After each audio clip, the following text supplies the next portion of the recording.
I'm gonna steal your sunshine and I'll shit on your parade. Don't get me started on doing Michael Caine. My opinion matters, yours will fall in last place. I'm not shutting up and you'll be learning my name. Fifth in the family, but first in my mind. 1 out of 10, but I'm ranking just fine.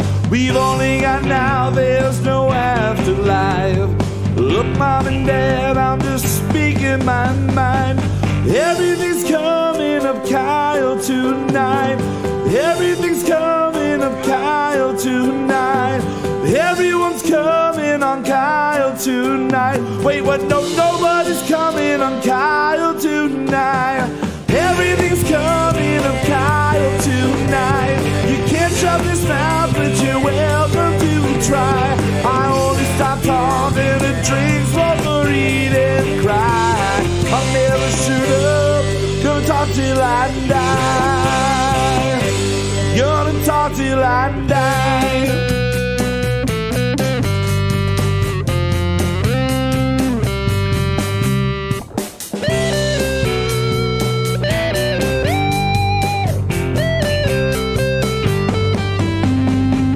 Everything's coming up Kyle tonight. You can't shut this mouth, but you're welcome to try. I only stop talking to drink, smoke, or eat and cry.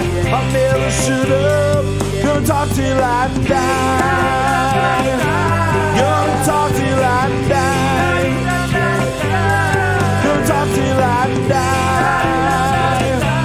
Gonna talk till I die.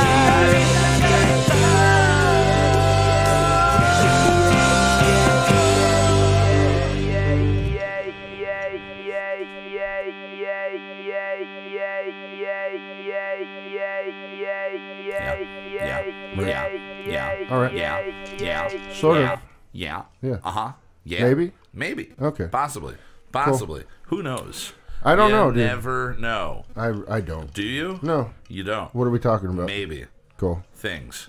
Awesome. All right. Well, welcome. A strong start to episode 11 of season 2 of Kyle Mocha Won't Shut Up. Thank you, everybody, for joining us live here on YouTube, 9 o'clock every Tuesday. And for those of you in the future listening on iTunes or the Stitcher podcast app, thank you very much for joining us. We have a very awesome, special, crazy, weird show for you this evening. Yeah, very weird. Oh, it's going to be good. It's going to be good. Zach is still working on the song. Correct. Zach, once in a while, we don't finish by 9 o'clock. And we do a lot of weird stuff with some of our songs. I feel like we could have been done with this song way early. We could have. I mean, we literally started at like 5 o'clock. We started at 5. This is the longest, I think, one of the longer endeavors for us entering into a song. Now, we'll get to exactly what's going on with the song later, but Zach's going to be joining us. You'll hear him. He'll walk down. You know, if you've listened before, he walks down, he starts shouting things, and then he shows up. But either way, I brought you a pop filter. Now joining me as always every week, Mr. Justin Olimpado. Hello. How you doing today, brother? I'm good, man. Yeah, we had a good day. a long day. I took a nap. I took a nice nap. I didn't really sleep that much last night, so I took a nap today in the middle of the day. But you made us some breakfast sandwiches. We had a nice day date today. It was good. Man. It was adorable. We went to the music store. We did. Yeah, we did. You bought some sticks. I bought some strings. Yeah. What are you gonna do with those sticks? Beat them. You're gonna beat them? Yeah. What are you gonna beat them on? My drums. Okay, never mind. I thought we were gonna get sexual and weird with this. No, I mean, no. You ever beat off with your drumsticks? No. You never did? I don't know if that's weird. Beat off with my drumsticks? Yeah, why didn't you beat? Yeah, you could rub like chopsticks. You never beat off with chopsticks? It's the same thing as drumsticks. No. You jerk off with the chopsticks. I'll have to try. Your dick's bigger than mine, I'm guessing. Chopsticks are a really good thing for a small dick if you want to jerk off. All right. A little bit of lube and chopsticks. Yeah. That's all you need.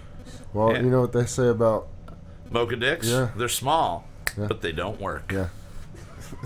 Which is like totally untrue if you know who my father is. Because I don't know if his dick's small or not. I don't think everybody knows, but he has 10 children. It worked enough. Yeah. It worked enough. Yeah, 10 times in 20 years, it did its job for Jesus.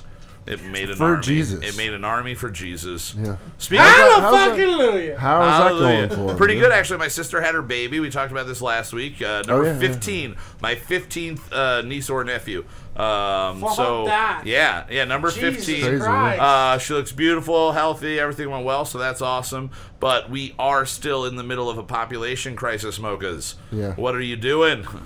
There is, I mean, unless you're all planning on moving to the Dakotas or something like that. I mean, there's plenty of space here. I guess you can stay here. But, Jesus. Actually, birth rate is down. Birth rate is down. Birth rate is down in America. Oh, what else is down is we are being joined by Zachary. Yeah. Stormin. We wrote a 9-minute, 22-second song. 9 minutes and 22. We broke a record this week.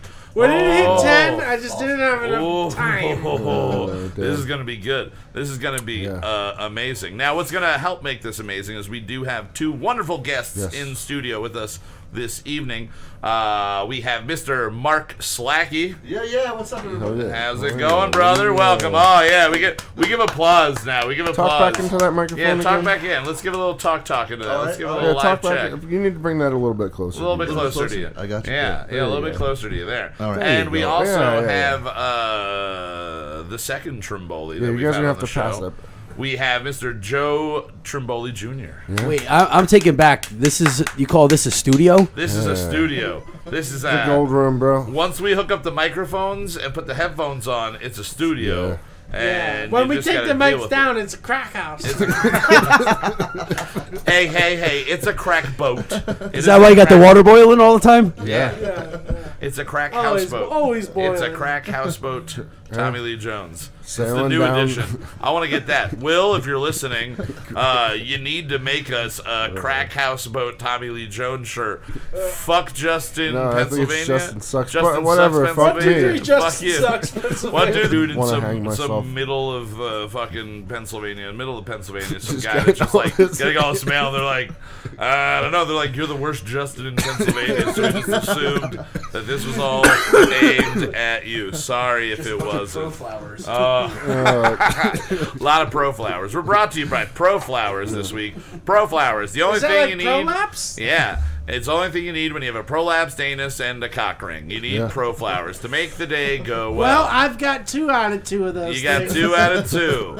I've seen your anus, so I know what it is. I've actually never seen your anus. Do you want it? I mean, I do. I'll show it to you, man. I kind of want to see it. I just lost a lighter in the love seat. Oh, lighter I in the lost love a seat. lighter in the love seat. Love seat. First, you're love talking seat. about Uranus, not lighter in the love seat. You know, earlier we were doing a mic check, and I was talking about fucking the armpit of the sofa. Wait, what were you doing? What you talking about? Fucking the armpit of the sofa. Yeah, we're gonna fuck that armpit. That sofa is gonna get so wet. Oh yeah. Oh yeah. Ooh, and then that led me to... He wanted to do that through that. I'm pretty sure. Sure. Well, no, that led me to my little riff that I had. That was about wet naps. Like, do you think wet naps are only called wet naps because somebody didn't want to say moist towelettes, and they didn't want to say moist? I don't know. Well, I guess you need to form the goddamn bunker. Oh, yes.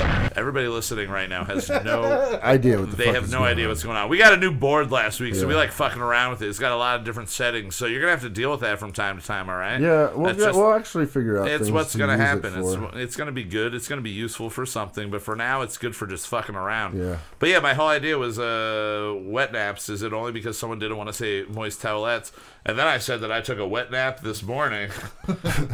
And I did. I took a wet nap. It's To when the you- butthole? You No. took it to the ass? No. That's a wet ones. I take a wet ones to the ass. I have wet Shrek wet ones actually. They were on Oh sale. my god. But They were my on God. Shrek they were is on love, sale. isn't he? Shrek is love. Shrek Shrek is is love. butthole cleanliness.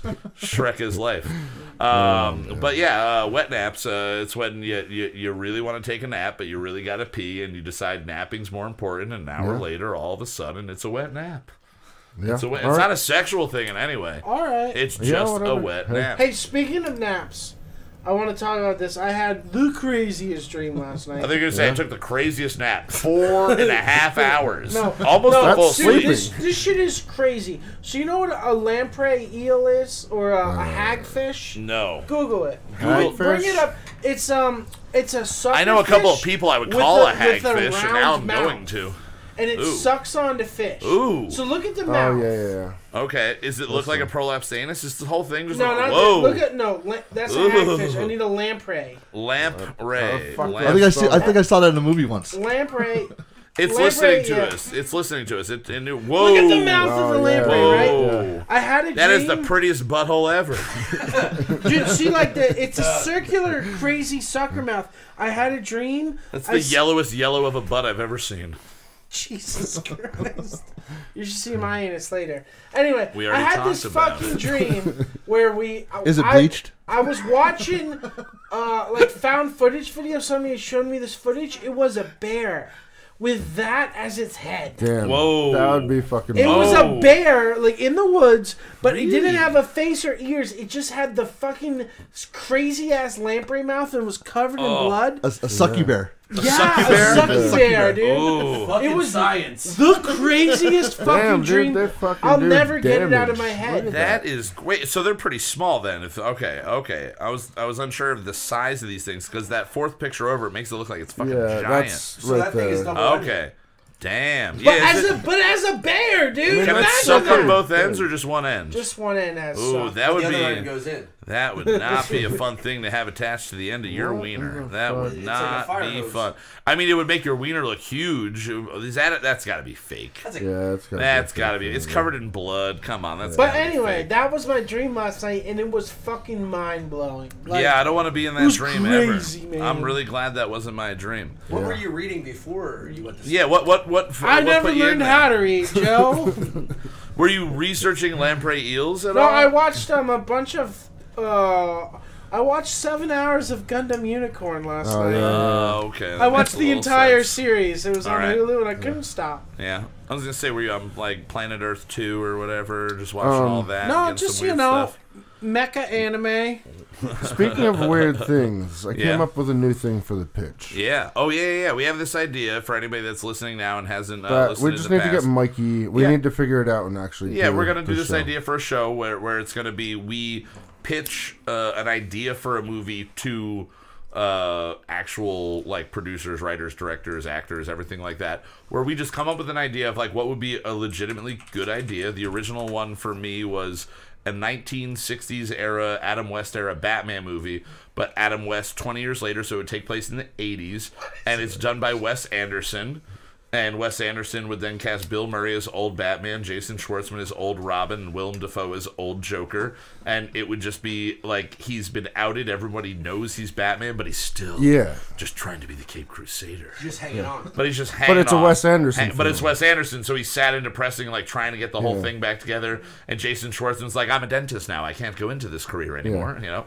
And talking very quickly about things. Ooh, look at this very ornately decorated room I have over Just here. hanging down at the local bar. Yeah, just hanging pretty down much. there. Still in And suit, So that's the everything, idea. but We're gonna everybody pitch, knows and then who we'll it is. attack them on social media and be like, "Yo, you need to do this. Yeah. You need to do this. You need to do this." We'll do like one a month. Yeah. So Justin, you've come up with something. I watched a video. It was on the top 10 worst rock covers of all time. And Did Marilyn you agree with the list? some of it yes, some Okay. of it no, because he put number 2 is Limp Bizkit's Behind Blue Eyes. That's a great And it's a version great of cover, song. and I just couldn't, like, whatever. But most of the list was good. Limp Bizkit fans, I was just man, gonna if you're say, out there. Was you gotta have The Faith rest of us are in covered? this Was room, Faith on you there? know? Faith Really? was not on there. Faith wasn't on there. The reason that the guy said it wasn't a good cover is because Wes Borland wasn't in the band. Okay. Wait, it was best covers or worst covers? Worst covers. Oh. So then, So like Madonna, American Pie was probably on that list, right? no. What? Number 1 was Celine Dion and some divas. Lenny bullshit, Kravitz, American covering Woman? AC/DC. But Marilyn Manson did a cover for Sweet Dreams? for an AC/DC song. I forget what it is. I've never heard that one. But it was yeah. on some soundtrack. I forget what it was, but either way. So they're showing live footage, and I'm looking at him, and I see him like this. Yeah. Old Marilyn Manson. Yeah, he's old. I mean, what is he? Mid-40s, almost 50. Yeah, Got to be up there. At least. And he's got fat face. He's got old dad face. So what I immediately thought was we need to come up with a biopic about Marilyn Manson, but the person that is playing him is Nick Cage. Nicolas Cage playing Marilyn Manson. Now, what I think they should do is do one of those like Weekend with Marilyn style biopics where it's not their whole life. It's a set it's like him talking about him being younger, like him in this time. Him now. Yes. And I think what would be a cool idea, and after you brought this up, my immediate thought was Chuck Palahniuk has this great book called Stranger Than Fiction, where he has a small, like a short story that's about meeting the Marilyn Manson. Now, it takes place back in the 90s, but take that story, just make it more like modern day, have it be like a guy interviewing Marilyn Manson for a weekend for a story, and hang out in his attic and all the weird shit, asking about his ribs and like if he actually had them removed. But Nicolas Cage as Marilyn Manson. He doesn't have to sing at all. Like no, I'm not saying to go into sing. that. He can sing. I just think that married. He can visually they would look. He would kill that part. He really. If you told me, because you showed me the picture, and I immediately thought you were showing me a picture of Nicolas Cage that somebody edited to look like Marilyn Manson. It's pretty spot. It's not identical in any way, but that would be a pretty fucking good casting. Yeah, I'd be down with it. I would see it. We're gonna have to do that. So or redo Face Off. Yeah. Ooh. Or redo Face Off. Oh my God, he could also be played by John Travolta if you look at him. That's true. Really. You know who can play John Travolta though? Ooh. Fred Durst. Fred Durst. Oh wait, just a total straight remake. A remake of Face Off. With Manson and Fred Durst. I think it could work. I think it could work. Hat. Yeah, of course, man. Yeah. That's all they do is the surgery is them taking the red Yankees hat off of him and putting it like, holy shit. Yeah. What happened? Oh my God, I'm Castor Troy now, I guess. This hat is great. Some chat. We got some chat. Oh, we got a Mr. Ben Doolittle. He said, I've beaten the algorithm for the first time ever. Your post announcing you were live showed up in my feed when it was supposed to. Oh, look at that. Congrats. Okay. Good for us. Good for the algorithm. Some tips on the opening bell tomorrow? Yeah, the opening bell. We need some opening bell tips. And then we got My Square Don't Fit, which is our buddy Jameso. It says Steve from Smash Mouth canceled his solo tour, and I am utterly devastated. I don't know which one Steve is. Is he the singer? Can anybody else from that band? I think they're all Steve. They're all Steve. There's 6 guys in that band. They're all named Steve. Yeah. They're all named Steve. Now, I came up with a life hack last night, right? Were you stuck watching shitty life hack videos? No, I wasn't. Okay. Have you watched shitty life hack videos? I have in the past, and they're hours and hours and hours. That's why we burned through. We got a Hey Brother 13,000 gigs last month. Yeah, we got a Hey Brother, which is Keith joining us in the chat under his lady's name. So Hello, Keith, I'm calling you Nicole for the whole entire time now. Nicole, what's up, Nicole? What's up, Nicole? That's his girlfriend Lucy's real name. We're outing it here to the whole world. I was gonna say like, God, I think you fucked that up. No, that's definitely not her name. No, her real name is Nicole. Now the whole world knows. Sorry, Lucy. Sorry, Lucy. But this life hack that I came up with last night, I was standing outside smoking something and having a drink, and I was on my phone. My phone was at 25%, and then all of a sudden, it was so cold that my phone died. And I had a charger in my pocket, and I plugged it in, and it still wouldn't turn on. And I was like, all right, and I was outside, didn't want to have to go freak out inside. moment? No, what I did was I went, okay, this needs to heat up. It's cold. It's cold. So I took my phone, I put it in my pants, between my legs, right below my balls, and within 30 seconds, my phone turned back on. Now I have testicular cancer, but that's worth the risk. But if it's a life hack, if your phone is dead because of the cold, put it in your pants, under your balls or vagina, and it is going to heat right up, and you can. Hey, anybody want to smell my phone? It works. It needs a wet nap. It needs a wet nap. I've My phone needs at least 2 wet naps right now. Where'd you see that on Deadliest Catch? No, I came up with it. I was not watching Deadliest Catch, oddly, and I'll be home. But yeah, that was the life hack, and it works. It works for me at least. So if you're in a situation where it's freezing cold, your phone dies, do that, and then tell us 123 Justin Sucks PA. Send in the mail, and or you can just actually message us on Real Things. You can. You could be here right now. You could be but here you're right in the now, future. but you're in the if future. you know where we are, you could be here. Yeah. If you're listening right now, you could just walk right in and hang out and be on the show. Yeah. It's like the weirdest. Imagine that you're just like sitting at home like, I'm bored. I'm listening to this stupid podcast. I'm gonna go beyond this stupid podcast to make it better and just show on up. It's like a game. Find us. Yeah. I gotta tell you, if Kevin Bacon's out there listening, if he walks through the door, oh man, yeah, you should show we're up. all Kevin. getting fucked. You should show up. And if He's Tommy, fucking all of us. and if Tommy Lee Jones is out there listening, we're sorry for doing all of this in your name, but we're not sorry for doing any of it in your name. Really, come the fuck over. Let's hang out. Yeah, let's talk about what you think's gonna happen in this new Men in Black movie and why you didn't do it. For real. Right? Did You he saw the even get preview, asked? right? He Did didn't he get get asked? free. He didn't. Yeah, he did. Did he? Yeah. Oh no! Josh Brolin's 3. He might be. Josh Brolin only 1 plays and young 2. him. Yeah, Josh Brolin plays the younger Oh, you're version of right, him. you're And right. no, you're right. So what the Yeah, fuck, but he Josh was in it Brolin? for a small part, though. Maybe. Josh maybe for a Brolin, little you bit. come over hang out too. Josh Brolin come out. Houseboat Josh Brolin Jones. Houseboat Thanos car. Houseboat Brand Thanos. I don't know any other roles you've done, brother. Sorry, I can't think of them off the top of my head. But we're big fans. Come hang out, and if you know Macaulay Culkin, we're trying to get him too. Bring Mac back to a place he's never been. It's confusing, but we're trying to do it. Oh. He did that new Google commercial, dude. It was great. It was great. That guy has bad credit. Yeah. He used his dad's credit card. Remember that shit? He did. It works. It works.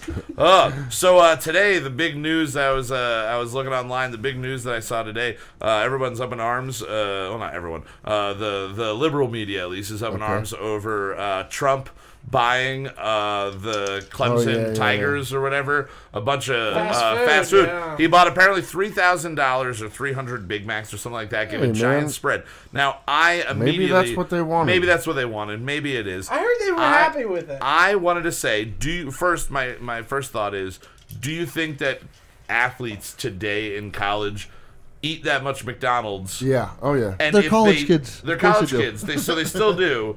So, do they eat it, or does Trump think that this is like a treat for them? Do you think he thinks? I think it's both, that they eat it and it's a treat. I mean, they're college students, so free food is free food. Yeah, right? I've seen a drive-through at 2:30 in the morning. At yeah, McDonald's, you know what I mean? I've walked that drive-through. I mean, if Trump really wanted to get to the college kids, I mean, all he had to do was get 2 tons of ramen. Yeah, and lifetime supply of YouPorn. YouPorn and ramen. That would have done it. Yeah. Now, what I wanted to know, if you were for whatever reason, what you do is you only half cook the ramen in a long cylindrical cup, and you fuck it. It's only lukewarm. It's only lukewarm. So it's still got some rigidity to it. You don't want too much of a floppy ramen pussy. You don't. I don't want it to burn. Nobody wants a floppy ramen pussy. Stop the floppy ramen pussy. That's one of the top trending things, I believe, on YouTube right now and on Instagram. And on Instagram, everywhere. It's flooding my Instagram. The Twitters, that's what it is. Stop floppy ramen pussy. Oh, I think that's true. Oh, God. But what I was going to say is, if you were going to meet the president, for lunch, going to meet the president for lunch. Yeah. What fast food would you ask for? And an actual fast food. Yeah, we were talking about this earlier. That we had to make rules to it. Yeah, it's got to drive through. It's a regular fast food style place, like an In-N-Out or a Burger King or a. Not Domino's, not Pizza Hut. Yeah, it has to look like a McDonald's. Like a standalone place. Like what you would think, Five Guys is not a fast food place. Yeah, Five Guys might have a drive-through here and there, but realistically, they're not a You know, fast I food mean, restaurant. you can consider They're quick Panera now service. because they have a drive-through. Yeah, you can put Panera in there, but Slacky, I'm curious, what would be your immediate if he was like any fast food you want? What would you go? What would be your go-to fast food? My go-to fast food would be a Taco 12-pack. Taco 12-pack? So Taco Bell. You go with Taco absolutely. Bell? Fuck Absolutely. yeah. Oh my God, It's a great because now pack, here's dude. the thing. If you get Taco Bell and you're at the White House, you're meeting the president, it guarantees you get to shit in the White House. That's true. Like, that is a 100% Great, yeah. it's clear great. thing. I mean, most fast food, you're going to be shitting in the White Yeah. House. Yeah, you know But though, there's- if it's Trump, home of the Whopper, the Whopper's definitely. Oh, gonna yeah, be- yeah, yeah. But there's only one above them all for that, though. I mean, just think about sitting on that same toilet that Lincoln dropped a bush. Yeah. You know what I mean? Lincoln dropped the Bush twins Dropped off the at the pool.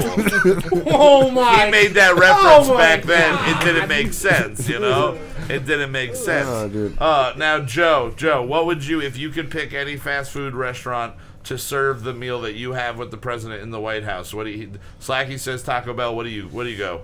I mean, this goes in You don't before have the to show. hug the mic. It's not karaoke. Sorry. Yeah, it's a condenser. You can. You can go just back, talk. Yeah. Off the top of my head, I would have to, Papa John's. Papa John's? You go with Papa John's? Yeah, I would do Papa All right, John's. all right. We'll give you. You'll go with Papa Only John's, because it's in but my- that's only because it's in your head. Because the our hashtag. mic check earlier, we were going back and forth with our mic check, and I said hashtag Papa John's will suck your dick. I was like, Domino's gonna fix the potholes. Papa John's will suck your dick. I love the Hashtag pepperoncinis. Papa You know what? John's will suck your dick. Maybe we should just play that a little bit later. Oh, maybe. It wasn't terrible. Did we wasn't. actually record that one? Yeah. Is that one recorded? Oh, yeah. All right, good. That's good. Oh, It's lordy, not a lordy. Terrible hashtag. It's not. Yeah, it's not. Zach, what would be your fast food of choice? I gotta agree with the president. The Yeah. Big Mac is McDonald's? You my go all-time McDonald's? favorite. You It's know? not a bad choice. It's not a It bad is choice. classic. It is very Americana. That Wendy's, Burger King, also not bad choices. What would be your you know? choice, Justin? What would White you go? Castle. White Just Castle. because everybody is Also- going to fuck those toilets and up. it guarantees, every They're single gonna shit up toilet. the place. Everywhere. Taco Bell and White Shit. Castle. Imagine a mixture of those. See, I would probably, if I had any option, I always want to be able to eat an In-N-Out burger just because I can't eat one here. thinking that. So Yeah, In-N-Out yeah. would I mean- probably be like But he would have to fly. anywhere, but it would have to fly and all that. But knowing it would be in DC, True. I'd probably go Wendy's because I would ask for $300 in junior bacon cheeseburgers Yeah. because those Fuck yeah, are dude. the greatest sliders in the world. They're That not and real a four-piece burgers, they're not nugget full from burger them, dude. size. They're never frozen, one. Yeah, they're never frozen. And not to mention that they're doing their dollar any size fries. Yeah, dude. Ooh, I didn't know that was Yeah, back. What? Fuck this Oh. show. Let's go to Let's Wendy's. go. This show is brought to you by Cock Rings and Wendy's. We got to get one because we only Hey, have you ever the other. notice on her collar it says "Mom"? Wendy's On collar? the, yeah. Her it collar says mom. Well, I was always curious because Look, pull David it up. You Oh, can is see that what it. that special ingredient is? is mom. Well, that's what happened. You got Wendy, you got Dave. What happened to mom? I just assumed it was like a not quite human style situation where he was just making here her you're in a talking about? garage. She's in the square Oh, burger. it says MOM. Yeah, that's weird. I always thought she was That in is Real Long weird. Stocking. I literally thought that growing up. I was like, why is this place called Wendy's and it has Pippi Longstocking? Like she's coming Yeah, into 'cause your you don't want world, to go but to in a Pippi's. new way. Come down to Pippi's. We have your favorite Pippi's. burger at She had Pippi's. I go to monkey and the Pippi's. horse. Pippi's. Pips. You can call it Pips? Pips. Pips. That, that sounds like a bad Pips gas Burgers. station. Yeah. Oh, it is. Pips Stop down to Girls. You've heard of Pep Boys? This is Pips Girls. No, that's Yeah. a strip club outside of Wichita. Pips Girls? Oh, I've been there twice. Oh, it's a good place. It's a I only solid had a place. 50-minute layover, but I made it work. Oh my god. Well, I think again, any fast food would guarantee you get to shit in the White House. So Yeah. I think all those guys. Do you think if they had the choice, do you think they chose that for that reason? I think that they chose, if they had the choice of McDonald's, I think they chose it just because it's McDonald's. I'm sure they have Yeah. I thought some it was a connection combo, to though. the It was- NCAA. Because on the radio, they were making fun of him that he said McDonald's, Burger King, Wendy's, and some pizza. So wait, he did get a combo of He things. Did he get Little Pizzas. Caesars? If he got Little I don't know Caesars. what's. Five hot, five hot. Five hot. And I heard dude. that he paid for it with his own money. That's pretty sweet. So if this That's pretty president, sweet. if this president was so evil, Yeah. He would have got a bunch of romaine salads. Yeah.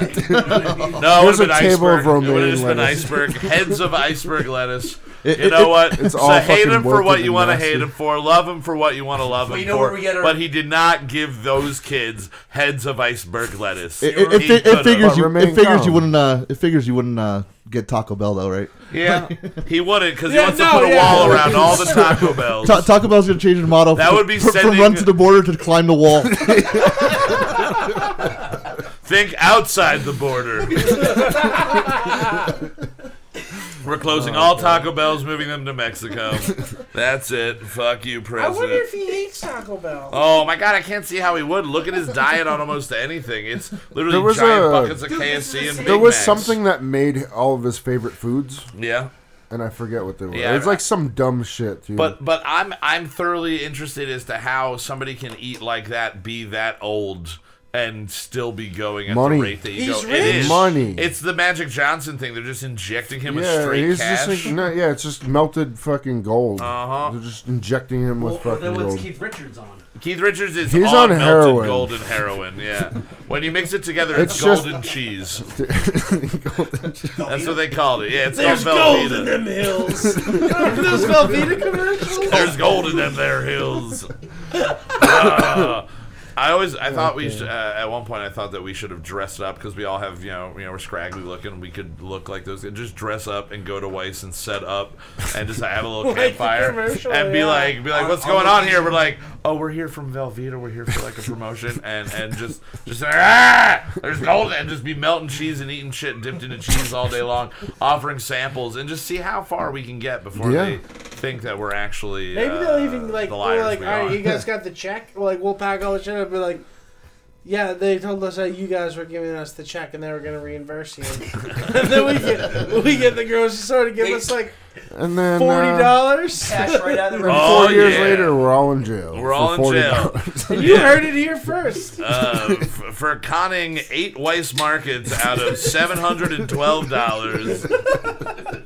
The quintet of idiot burglars. But which one of us will keep going with the whole gimmick? Whoever's not in jail. Yeah, one of us won't going. get caught, and they'll move to Iowa, and they'll just start doing it in whatever Weiss they have out Yeah. there. I mean, even after my mom picks me from intake, I'd still be like, "Hey, there's gold in the hills." Oh, I think I just go insane, and that's the only thing I can say for the rest of my life. This podcast is just the two of you talking, and once in a while you You're turn a on my mic, prospector? and I'm just like, "There's gold in them there hills." You just hit me on the side of the head, and I just say that real quick, and Velveeta pays us handsomely. All right. In Velveeta. Residuals. Would you get paid in Velveeta? Would you take Velveeta as payment for I mean, we advertising? don't get paid anything for this Yeah, show, that's so true. whatever I get I mean, paid. yeah, in if somebody the wants old to- tires. Hey, you got 'em. Velveeta, fuck you. Where's our cheese? What is that? We want Oil some and cheese. what? It's oil and other oils and the extract of oils. Yeah. And fake cheese. Sure, yeah. plastic. So give me some Yellow fake number cheddar. 5. Yellow Cool. number 5. At least it melts. Velveeta It mac does. and cheese. We got to throw macaroni in there too. Macaroni. Yeah. Honestly, Yeah. you can shit Yeah, talk don't it bring all us you the want. cheese unless I you got love the some macaroni. Velveeta Yeah, once fuck in a you, while. Velveeta. Velveeta's good though. You need to like it. Fuck you for not. Have you ever giving me eaten the Velveeta shells. not melted? You ever just like open it up and take Yeah. a Yeah, bite it's of it? terrible. It's really, it's like just, It's like going to the big the wheel without worst. roller skates. It is. It's like going to the big wheel now, just period, you know? Oh my god. Like having your first period at the big wheel. Yeah. Oh, I remember my first period at the big wheel. It was from 2000 to So 2001. embarrassing. God. A big thing that got announced this weekend was Game of Thrones finally announced their release Yeah. for or their Oh, I didn't even premiere see date. it. 4/14, so Yep. April 14th. Can't wait. We I are cannot fucking going wait, to dude. be getting That's the gonna Game be of a Thrones. big time. It's gonna be huge. Now You what, got that. we You got se- 420. You got St. Patty's Day. Whoa, whoa, whoa. You got the Oh, parade. yeah, You yeah. got a whole gamut of celebrations. Oh. Well, then it's tax day the next day. That is true. Well, and everyone celebrates for tax now. day. For now, yes. Yeah, but for maybe now. not. Yeah, So. for Yeah, you never know. But You it's never closed. know. How It's long closed it right goes. now, dude. How long? I, until Hold we- on. I won't talk Everything's about my fine. It's taxes on closed. the air. I don't talk about how I don't file I don't talk taxes about my on the air. finance Yeah. to the plebs. So Game of Thrones. Now, I know Slacky, you're up on Game of Thrones. Joe, are you a Game of Thrones fan? saw a red wedding. Okay, cool. That was it. So then it doesn't episode. matter. So right now, I just want to throw out a theory that I came up with the other night about where the show's going to go. So if you have not watched Game of Thrones, if you are watching it and you are not up to date, what the fuck are you doing if you're not what's up to date, wrong with really? you? Yeah, Really, please. what's wrong with you? Please watch that show. Take a couple It's minute worth break. it. Take like a 2-3 minute break while I ramble this idea off. I'll give you 5 seconds to leave. 5, All right, go. 4, and so anyway. Spoiler alert. Jon Spoiler Snow's alert. gay? Spoiler alert. So we know that Jon Snow is a Targaryen. We know that He's banging his cousin. he's banging his aunt, technically his Whatever. aunt. So And That's number one porn feed right now. there is the theory that Tyrion is actually a Targaryen and his mother was raped by the Mad King, right? So there's this theory that he is the Wait, hang on. third. Can you just repeat that a second? That Tyrion was the product of a rape when the Mad King defiled his mother. What a mother defiler. Mother defiler. So Wow. there's that theory that's out there. So what I think is that the three-headed dragon, the symbol of the Targaryens, means that all 3 of the Targaryens that exist need to rule as one. The dragons, they always say that there's always 3. Yeah. So Well, it there makes was sense 3. that there were 3, and there Well, still technically is 3. are Yeah, 3. there are. Right. So the theory is that all 3 have to rule as one, dude. and the same way gonna that be in brutal. the United Sorry. States government there are 3 branches for checks and balances. You need all 3 of them there to make sure that the hothead doesn't go fucking crazy, that the nice guy doesn't give away too much, and that the smart, greedy guy doesn't just take everything for himself. So that the ending of the story will be all 3 of them assuming, instead of the throne, assuming the position as like leaders over the whole, assuming the position Over the 7. over the 7. Assume the position. So that's you a little theory that midget. I came up with, and I'm curious to you, Slacky. First, what do you think of that theory? Do you think that there's any possible way that 3 of them end up as the rulers, or do you think it's definitely going to be one person overall? I don't know, man. My whole thought is that it's all about Jon Snow at this point. Yep. Yeah. Because not only was he, because the original story was fire and ice, and he's technically both. Yes. So I think that it's definitely all about Jon Snow. Now, have you heard the idea that Samwell. Wrong fantasy. Yeah, bro. wrong fantasy. But named for the same character. Literally, the fat one is named for the fat one. That he is. You are seeing all of the show, the books, everything they're all written from his standpoint in the Citadel. Years later, writing down the history of what happened, and the reason that Jon Snow comes off as basically a Jesus character is the guy who has the biggest crush on him in the world is writing the history books. So it is always going to display him in a good light. And that's Plus, George R. R. Martin. Yeah, George R. R. Martin is Samwell. Got a boner for... That is him. He wrote himself into Kit the Harington. movie, Which I think, or into the show and into the books as the fat I mean, guy. I got a boner for Kit And that's where you Harington. which get the I whole think series. also ties into that is actually Bran. Yeah. Okay. Well, no. Like that whole thing. Well, Bran even, being the builder. That's the whole Bran being like the well, original. yeah, that yeah, started but I mean, everything he off. can also be the one retelling the story. 'cause Oh, it's in the yeah, same yeah. light. Okay, he can. You know what I mean? definitely- Like yeah. he is technically. I hope Hodor comes back. Oh my god, I That really would be hope so awesome, too. dude. Because right now, all that guy has is being a DJ. He's just being a DJ all over the world, and he's making Probably a a lot of fly-ass money. DJ. Oh my He's god. doing nights in Ibiza, and people are just sucking his He toes probably did a while pill he's once in playing. Ibiza multiple times. He's second after Pauly D. Pauly Yeah, D. dude. Second. Yeah, just I was- Pauly dude, D and Hodor going If out you on tour came, together. if you were like, Just dude, an Ibiza. we gotta go to Ibiza tomorrow, I'd be like, why? And you said either the dude who played Hodor or Pauly D. I'd be like, Let's go, dude! But the two of them playing together under the moniker Game of Shores would be fucking You phenomenal. find yourself at a Formula One race in Monaco and like Jersey Thrones. Jersey Thrones. Oh, man, that'd be a great A spin-off. Jersey Throne is the newest, greatest nickname for a porta potty ever. Oh, A Jersey fucking Jersey Throne. Hashtag Jersey That Would you is find Throne. it at MetLife great. Stadium? There you go. Starting a new hashtag. fuck.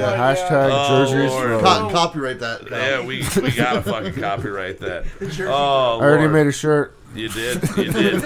I'm already wearing it! I've carved it into my fucking chest! Did you get the song for the break that we have coming up? I did. You did? You got Yeah. that ready? Okay, so we're going to jump to our first break real quick right here. Now, this is a little bit of a departure from styles of music that we've had in the past.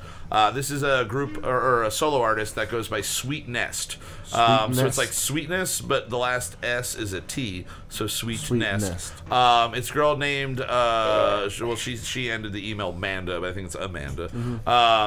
And she's from she's a local girl. She's playing out of Scranton, I think now. It she has Amanda Rogan. Amanda Rogan. All right, so that's her real name. We're outing you. This is your real name. I figured Everybody that's probably knows. an easier way to All find you. 6 Get her people address. listening. 123 Amanda Rogan, Pennsylvania. Yes, that's how you email and mail her real mail. You do that in email. You open your You Outlook. just said, "Hey Alexa, Alexa. 123 Amanda Rogan, Pennsylvania." It goes right to her. It goes right to her. Get it. But she's a solo artist that it's an acoustic-based style music, and then she has a little bit of different like electronic elements that come into it.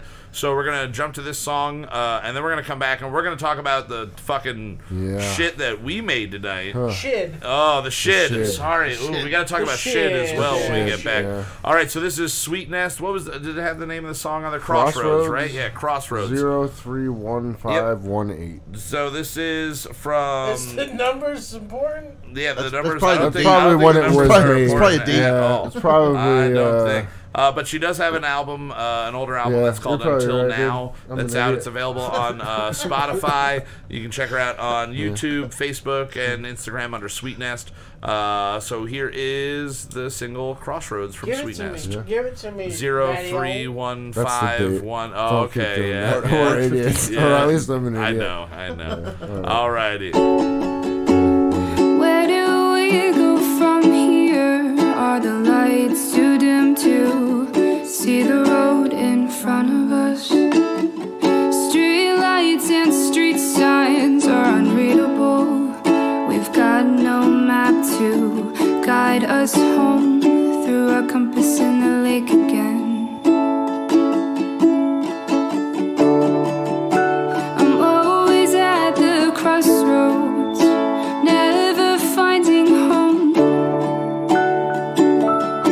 Got no place to rest my head. I've been wandering alone since God knows when. Help me find my home. It helped me find myself tonight. I tried to make it alone, but I couldn't find that place where I belong. It helped me find that place, the place where I am satisfied. I can't say I'll win, at least I say I tried.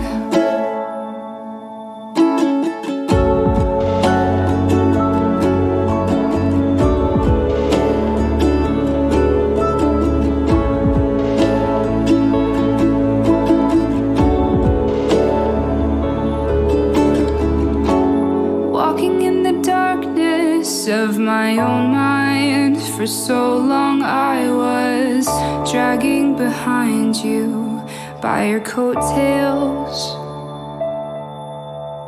Alone I am, alone I have been, alone I will be, unless you agree to come along with me. I'm always at the crossroads, never finding home. I got no place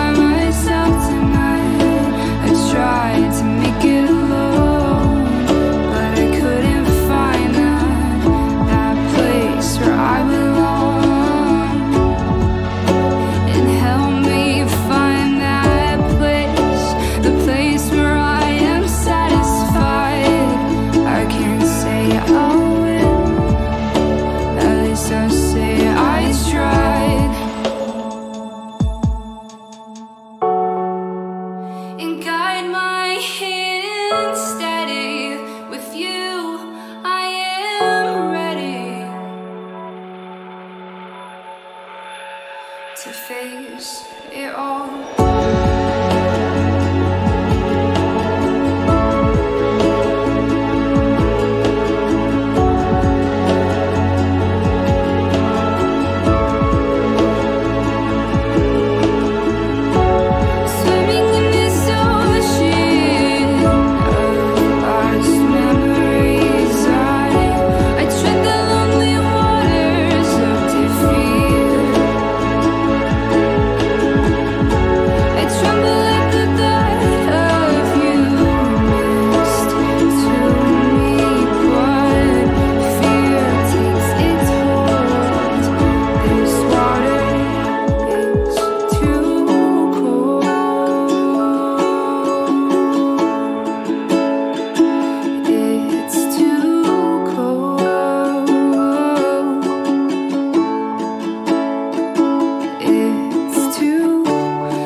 So Zach Spike is. Ah!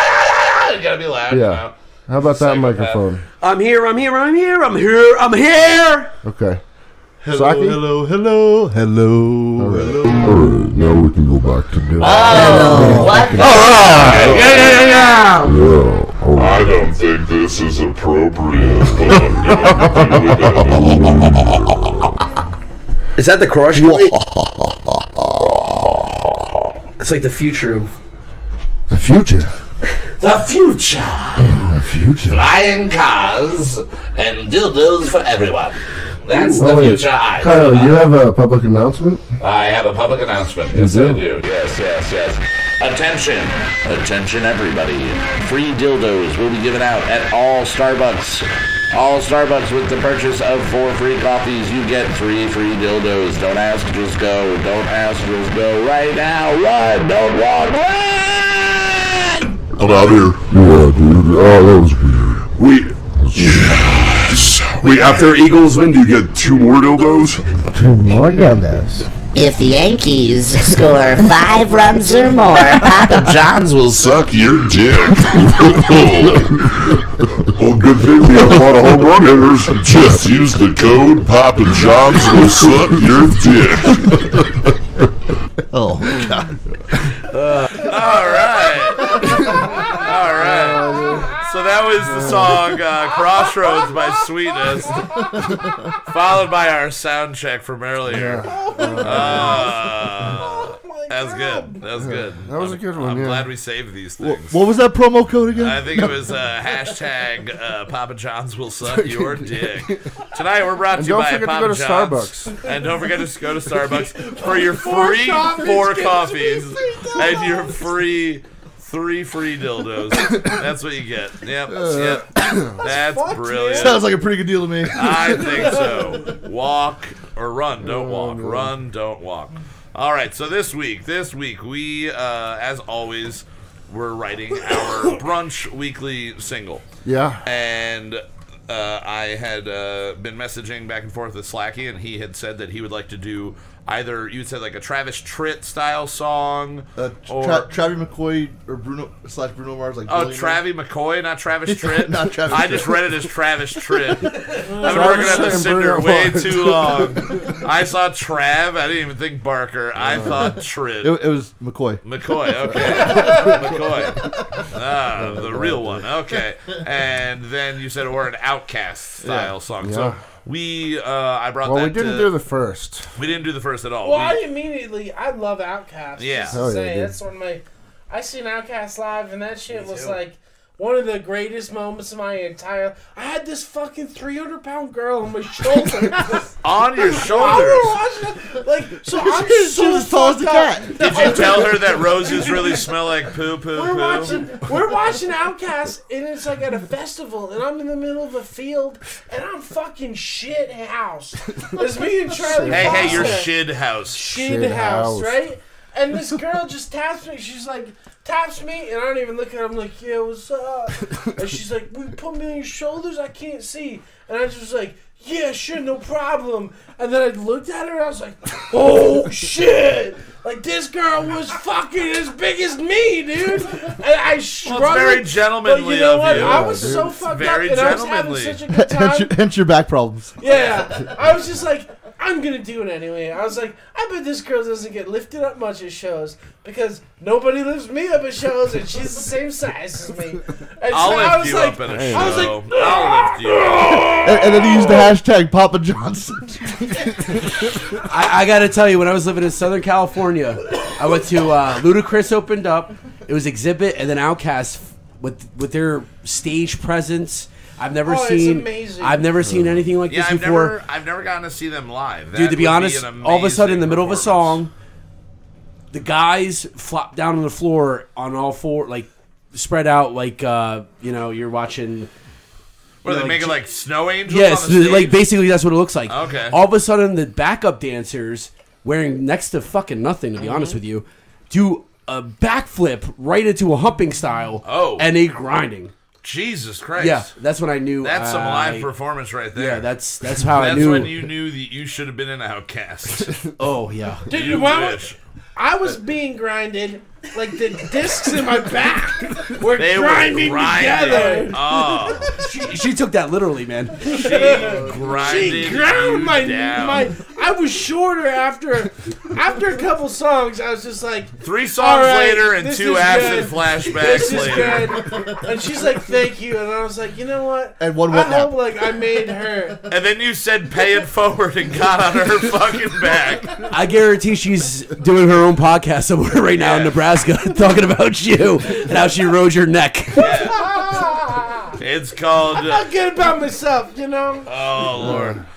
Geez. So either way, I said Outkast. Zach immediately starts playing old Outkast songs. I love Outkast. He It's loves one of my favorite Outkast. groups of all time. You go to me and you said maybe you can do it like this, and you show me a part with CeeLo on it because I wasn't aware of this, but I guess CeeLo was a part of that the crew. Dungeon Family. And it's the Dungeon Family. Yeah. And now is 'Cause the they Dungeon the recorded it- recording studio They they were recorded in the dungeon. Okay, you know? and so you were telling me he was their like connect guy. He was their like lead guy or coke guy or something. CeeLo was he was a gangster. Yeah. And he hung out in the studio And until now- they made him rap. Yeah. And then he turned into a giant sparkly coat wearing. and then my uncle Ninja could come up Turtle. to me and be like, "Hey, you know that guy CeeLo Green? He had that song, Fuck You." I was like, "Bro, you know that that name? guy CeeLo Green? Don't- He hosts The Voice sometimes. Don't The Voice. recite was the in that old movie. magic to me, which Yeah. I was there when it was whatever. You know what I mean? Oh, Lord. From line, which that's like don't come on. All right, so we set out to start writing a Outcast style song. So the I thought it was first going thing, good. Zach, you pointed out that the way that they'll get the beat and then they'll have a bass player. Yeah, in come the you dungeon, said. they a lot of times had like a live bassist come in and lay down a funky bass part. And that kind of set the tone for the song. You'll hear it in the intro, like that's what we did. That's what we started. Up until the intro. Yeah. And then it goes. Then it goes off the rails. So dude. first thing, Justin, you after Zach writes a little kind of like a little bit of a Like hook. an organ. Yeah, a little organ part. What else did you have? You had a little bit of saxophone. Organ and some saxophone on there, and then you went in and just started kind of going straight, like you had like basic hip-hop rap beats, hip hop beats, and so that is still the basis of the song. The whole song, yeah. The organ with the saxophone and then those straight beats.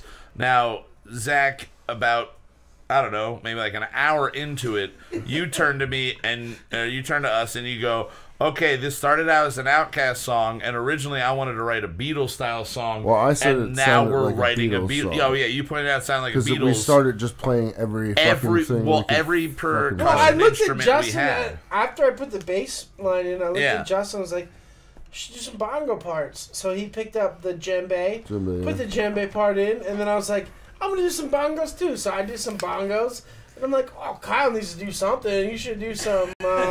So you got the some- wood He's block. just here to wood talk, block, fuckers. Got to do The something. wood block And and, then the fucking it just cowbell. got out of control. It was like Yeah, then one I did a person little would lay in bongo a part, part. then the Yeah. next person would, and it just And then I more looked djembe. across the room and I saw something that one of my friends, when I lived out in LA, actually the second time I went out to LA, I lived at his house for a month.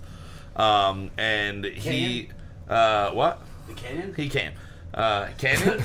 No, he came. I paid for my stay. I paid for my stay. Don't worry. Shit. What were you saying? Oh shit, was that Frontier Airlines? Yeah, it's Frontier. No, actually, this was in the hills. He had a really sweet place in the hills. And so I was staying there for like a month. And this guy would just be recording stuff, and he was a huge Beatles fan. So when you said Beatles, it like just kind of triggered, okay, he used to write weird Beatles-style songs where he would just start picking up like the cup with all the pens on his desk and shake it around into the microphone and get a weird noise. Sound, and then he'd pick something else and just like scrape a pen against it, and he would just like hit like he had a pen, and like he wasn't a percussionist, so he would just hit random things around the room into the microphone. So I look over, and you have a desk caddy and a Descadius, the greatest Roman warrior of all time, Descadius, and it's a metal, you know, like kind of like a mesh screen. Has holes in it. And I just take the pen and I just start scraping it across it. So we had that, and you said we had eight levels of different percussion that we added on top of it, something like that to start. All I remember is at the very end of mixing it, I think there were 32 or 33 individual tracks. Yeah. That means you deleted some, because I think we were at like 37 at one point. Oh, maybe I'm wrong. Maybe it was 42. I thought I heard 8 in there. Yeah, maybe 38. Yeah, oh my god. So we have very, very, very heavy number of tracks on here. I spent a lot of time mixing it. Now, you did. And as always, we... no, you did. You spent a whole 30 minutes maybe on it. And we usually will leave you alone. I think you spent most of that just shredding. Yeah, actually, I heard the guitar part. And I swear to God, I heard you were adding gutter parts up there? After you guys left and I was like, all right, I'm going to mix this, I probably spent 20 minutes shredding guitar lines. Well, I was going to say, we usually just leave you alone. You mix and master and do what you do. So you spent 20 of those 30 minutes just shredding, adding more guitar parts. Right. None of us have heard this, obviously. But well, it's Zach, 9.5 fucking minutes, man. 9.5 minutes. Zach, you obviously did not listen through it. No. But the thing that for me every week is the vocal side of it. So Zach, once you realized that this song was gone and out there and just bizarre, you turned to me and just went, write random fucking lyrics. Just write random fucking lyrics. And I went, all right, I'm just writing. So I wrote this story out, right? And 4 sentences at a time, just like going to try to not be as wordy as I am usually and just be a little bit more spacey, and it's going to be a long song. I wrote this whole story out about being a free-spirited person and just kind of like don't conform to the man, and then be your own spirit, and then oh my god, I'm broke. Oh my god, I'm getting the shit kicked out of me. Oh my god, I should have conformed.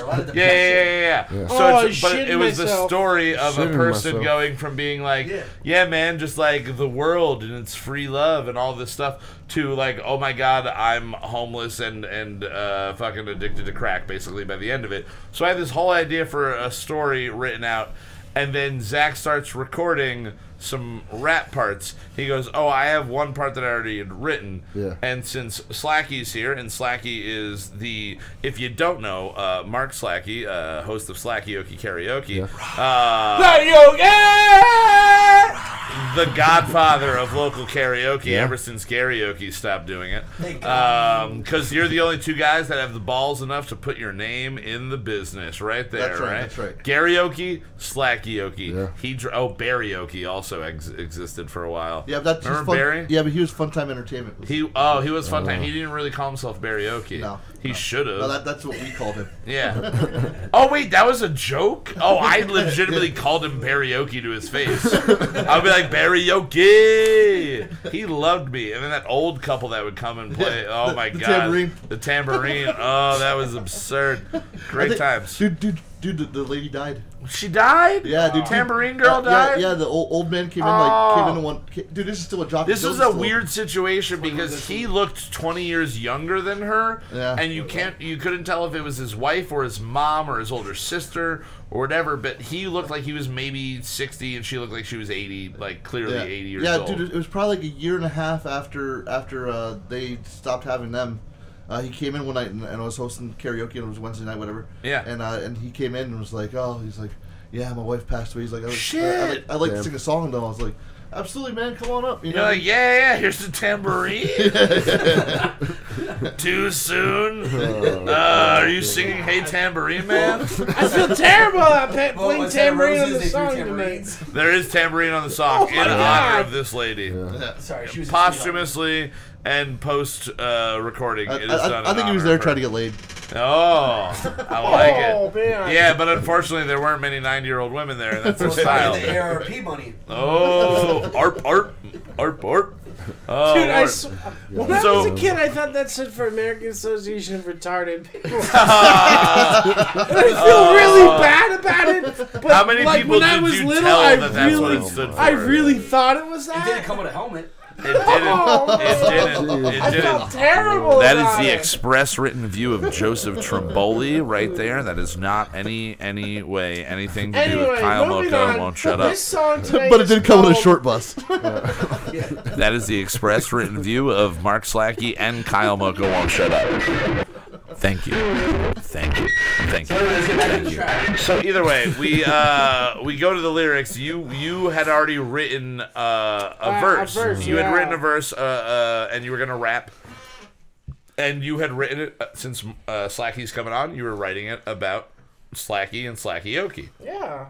So you write your verse. That's how we became friends, you know? Did you record one or two verses before I recorded? I Two. think you did two. I think you did two and the chorus, I believe. And the chorus. And you started the beginning of what became the chorus, which we'll get to shortly.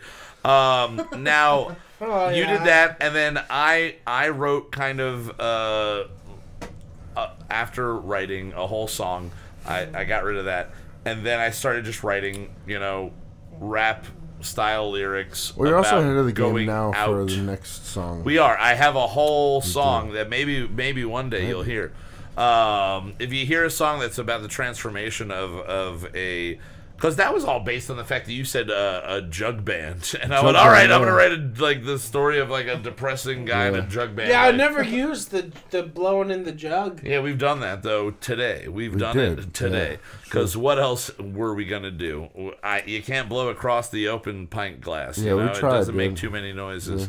Now, you wrote your parts. I eventually came up with a couple of lines and built off of that, and I recorded my first verse, and then that's around the time that Joe and Slacky show up, and from there, at that point, I was on such a fucking high. Oh yeah, this fucking song got me so high.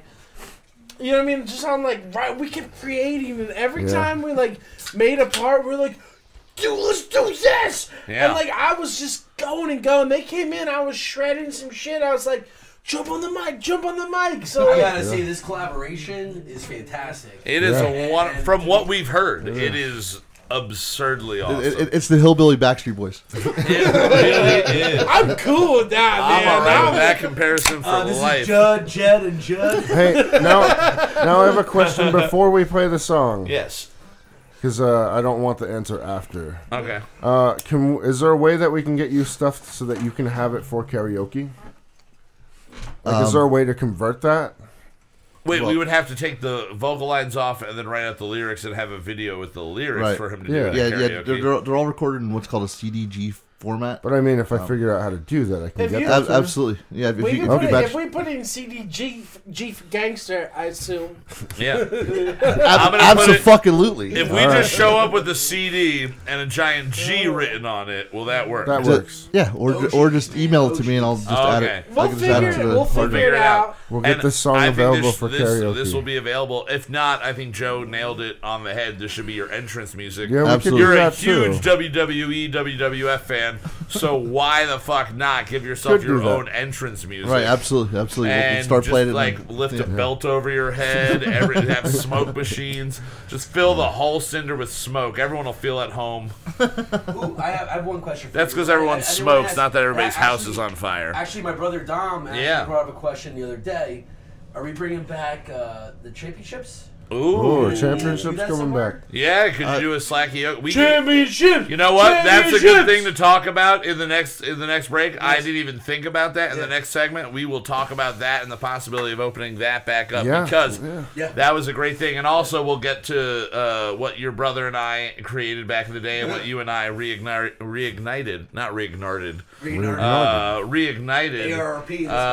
ARPing over here. Oh my god. Oh my god. Zach, you're going to hell twice now. All right. So, what did we... You we'll be doing the podcast from hell, okay?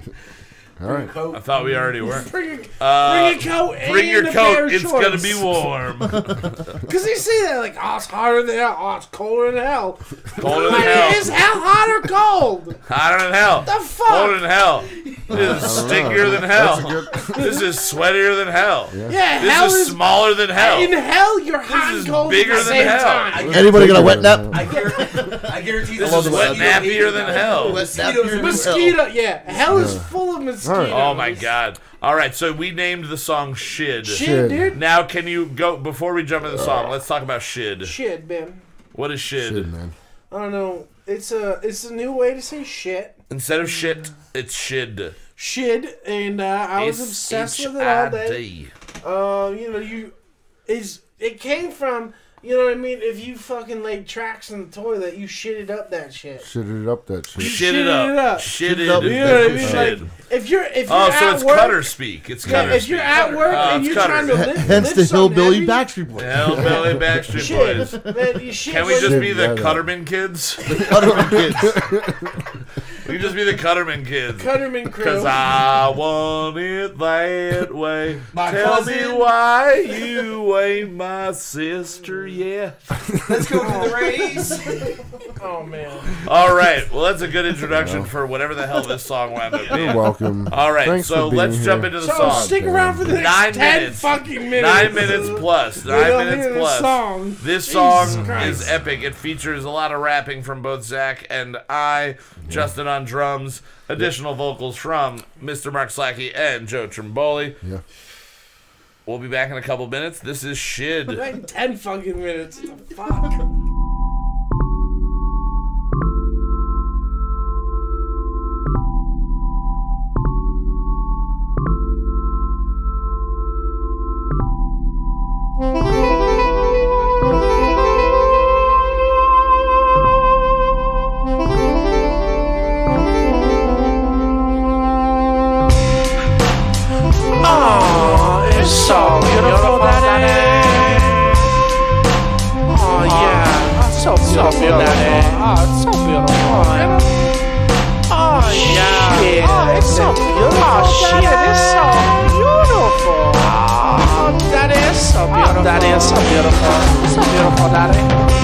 Wednesday night, circa 13. Slacky's on the mic and the dance floor's dirty. Jockin' Jills for thrills, but it kills me to be this drunk on a Wednesday, but it fills me with hope. Goodbye to stay alive. How do you know you can sing if you never tried? Karaoke's in effect, motherfucker. What? Hey ho, the gangs are gonna go. Slam a couple bombs, get up for a song or two or three. The room will start to leave, leaving us all twisted just so you don't gotta be impressive. We're all here for booze and then for cheers, shooters and for beers with Mark and Joey T on the digital beats. It's an audible dream till we all get out of seats. It's smoke break time. Oh, it's so beautiful that day. Oh yeah, it's so beautiful that day. Oh, it's so beautiful. Oh yeah, oh, it's so beautiful. Oh shit, it's so beautiful. That is so beautiful. Verse 2. Are you ready? So beautiful, daddy. Who stole my drinks? Who really thinks I'm rolling with real minks? By throwing up in the same sink, bitch. I got an itch that can't be scratched. Slacky's here and he's got my back. All them other karaoke's is whack, but this man here is selling crack, and I'm just a funky junkie looking for some honey with some money. So buy me a drink, bitch, and I'll sink into a Motorhead state of mind. In a Motorhead state of mind. In a Motorhead state of mind.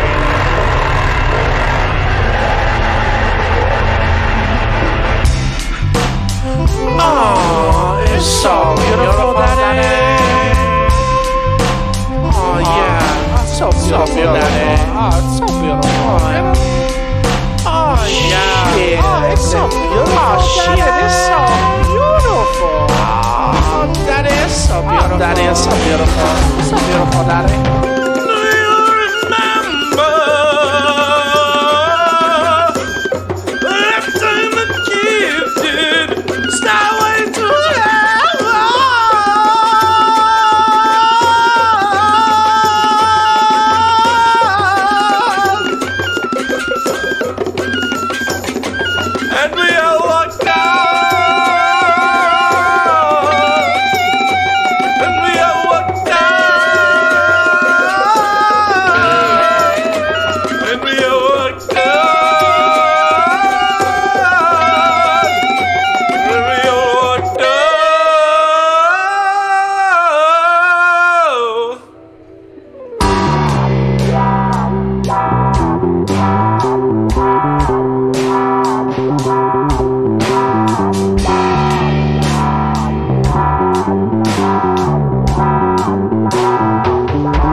Free tacos if you dare. How the hell to get a $90 tab here? 54 fitting for hooking up the crew. Fuck with the bouncers, there's dicks out in the bathroom. Mess with these kids, try to sing their best. Scream in their faces, debate interspecies sex. And if Ray walks in, Simon will be sung. We'll all rag on him, he's our William Hung. Joe's popping in for a celebrity shot. In sync with the Prompter Boys on a backstring romp. Swaying like Axel but smooth like Foley. Haters gonna hate, then they hate Trimboli. Oh, it's so beautiful, daddy. Oh, yeah. So beautiful, daddy. Oh, it's so beautiful.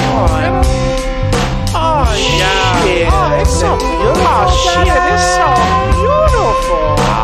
Oh, that is so beautiful. That is so beautiful. So beautiful, daddy. We need karaoke.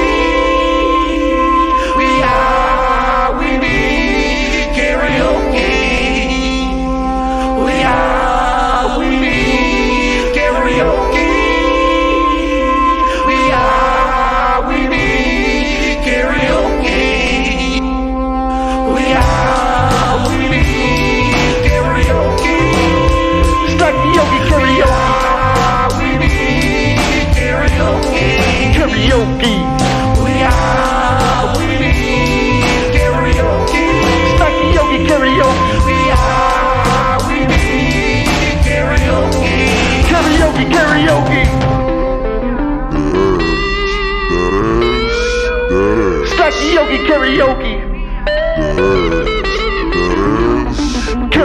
karaoke. Stucky yogi karaoke. Karaoke, karaoke.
All right.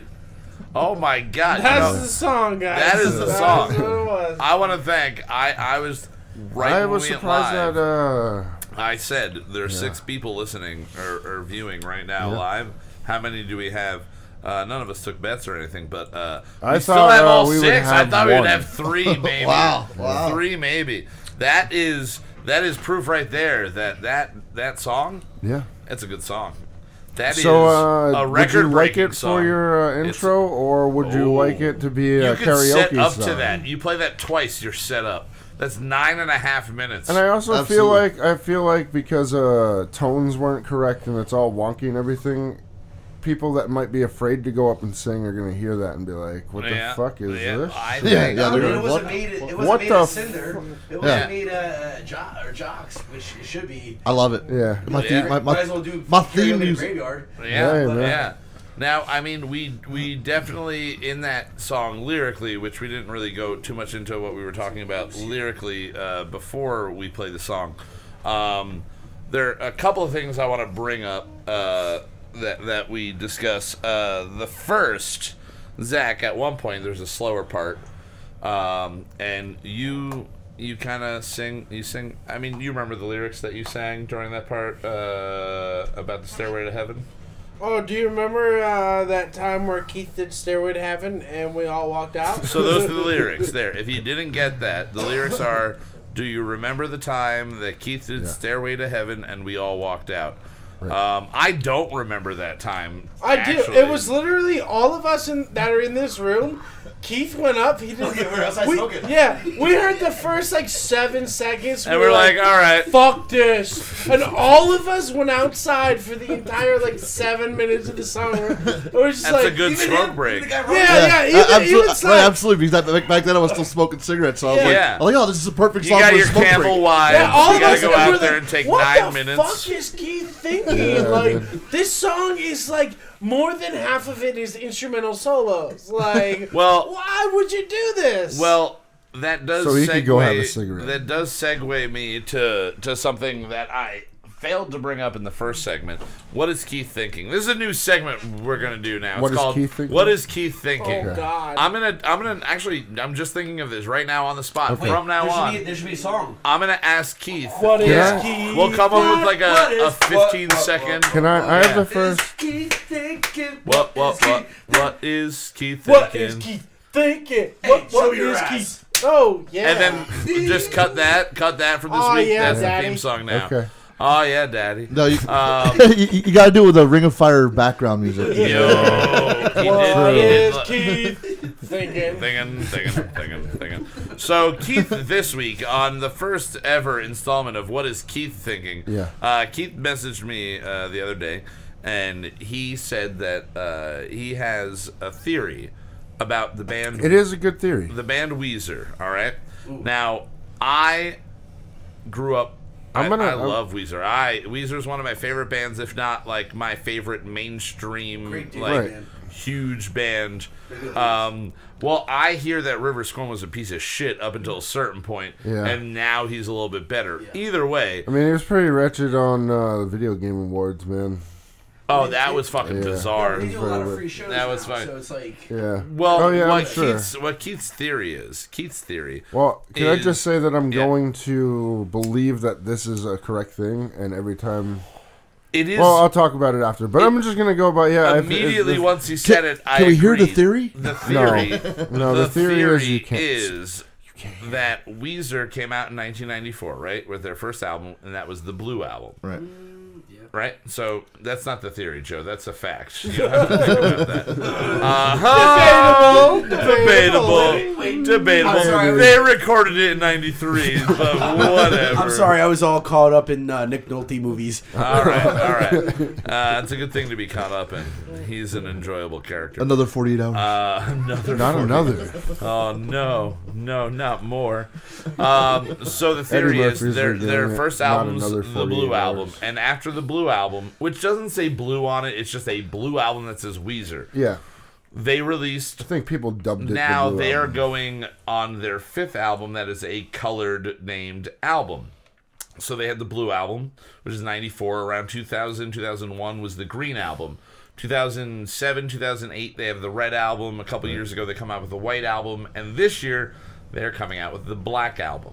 Right. So the colors that they have released so far and will be releasing, shortly are the blue, the green, the red, the white, and the black. Okay. Johnny Walker. Now, that is not the theory, but is there Johnny Walker White? Though? Is there Johnny Walker White? Yeah, White Walker it is. Walker, They just it was a Game of Thrones bottle. Oh well, there's no way that they knew about that in 1994. Yeah, there's no way. Right. There's no way, but that is a new theory. Yeah. Fuck you, Keith. Sorry. Conspiracy. New theory. Keithspiracy. I'm going to choose to believe this one, though. So the idea is that in 1994 they released their first album. 1994, if you know how to do math, is 1 year after 1993. Holy shit! What the fuck? Wow. Mind blown. What the hell is going on here? I don't know, dude. So in 1993, we saw, this is 26 years ago, we saw the release of Magic the Gathering. Right. In 1993. And if you are a Magic the Gathering fan, a player, anything along those lines, you know that there are 5 colors involved in Magic the Gathering. Right. They are blue, green, red, white, and black. The color rainbow. No. Not the colors of the rainbow. It should be. It should. If they were more... If Magic was more woke back in the day... Sorry, Will. Sorry, Will.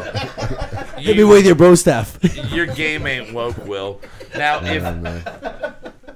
if you play Magic, those are the 5 colors. It's green, blue, red, white, black. Yeah. And Keith said they are releasing basically these 5 albums that are just all somehow tied into Magic the Gathering. That's the basis of his theory. And then I was like, holy shit, that's a really cool theory. Yeah. And he goes, give me any other reason that they would have chosen those 5 colors. And I went, limited number of colors? Like, there are only so many colors. True. And then he said, in brilliant Keith fashion, tell that to Sherwin-Williams. So Kyle Mocha Won't Shut Up, brought to you by Sherwin-Williams and cock rings and Papa John's sucking your dick. So that's his theory, that they're all related. And then I started reading a little bit more into it and kind of not fully diving into the thought of what each album really represents. But the first couple albums, I went, okay, well, Blue Album. Blue in Magic is water. It's all about water. The symbol is literally a drop of water for the mana. Surf Wax America is one of the songs on Blue. The entire album sounds like a surf rock album. It's blue. It's all about California living and yeah. that is revolved around water. Ironically, because the LA River is a dry cement bed, Not and anymore. they don't. Yes, it is. Actually. Yeah, I was gonna say they have a drizzle of water going through there now. Maybe. But you look even back to the 70s when they filmed the car chasing or the race scene in Greece in the LA River. How about Terminator 2? Well, I'm saying I'm going further. How about Terminator 2, motherfucker? All of these chase scenes should not be able to take place in a I live in a river. bag. You're right. But either way, they're living in LA and they're by the ocean. He kind of in a Brian Wilson way writes like a surf rock album. Right. Who's Brian Wilson? And Brian Wilson's the. I'm kidding. I'm joking. I was saying he was the actor in the movie Candy. Cowabunga? Oh, that's Patrick Wilson. Never mind. Patrick Wilson, also the name of the drummer of Weezer. Yes. Weird.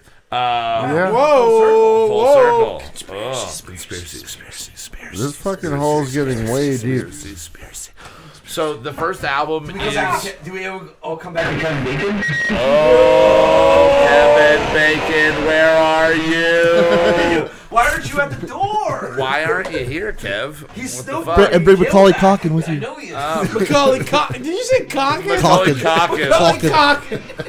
That's the male stripper version of Macaulay Culkin. That's his porn name, dude. From Boston, in Boston, that's what they call it. Macaulay Culkin. Slack, I want to be real serious. What are you Googling that night? Macaulay Home Alone. It's all masturbation videos. It makes sense. It's a bunch of videos. Who hasn't jerked off to Home Alone 2? I mean, come on, that pigeon lady. She'd get it. She would get it. When what's his name with the sticky bandit thing with the glove with the glass? Daniel Stern. That's what got me on. Oh, you wanted to get sticky fisted, didn't you? You wanted to get sticky fisted. Yes, I did. Oh, you did. Oh, you did. All right. I have no idea where the fuck we were before this. Shit. That was a great segue too. Hey, we got Joe and Mark with us here today. Wait, before that, check out what is it? Bright. We were talking about Weezer.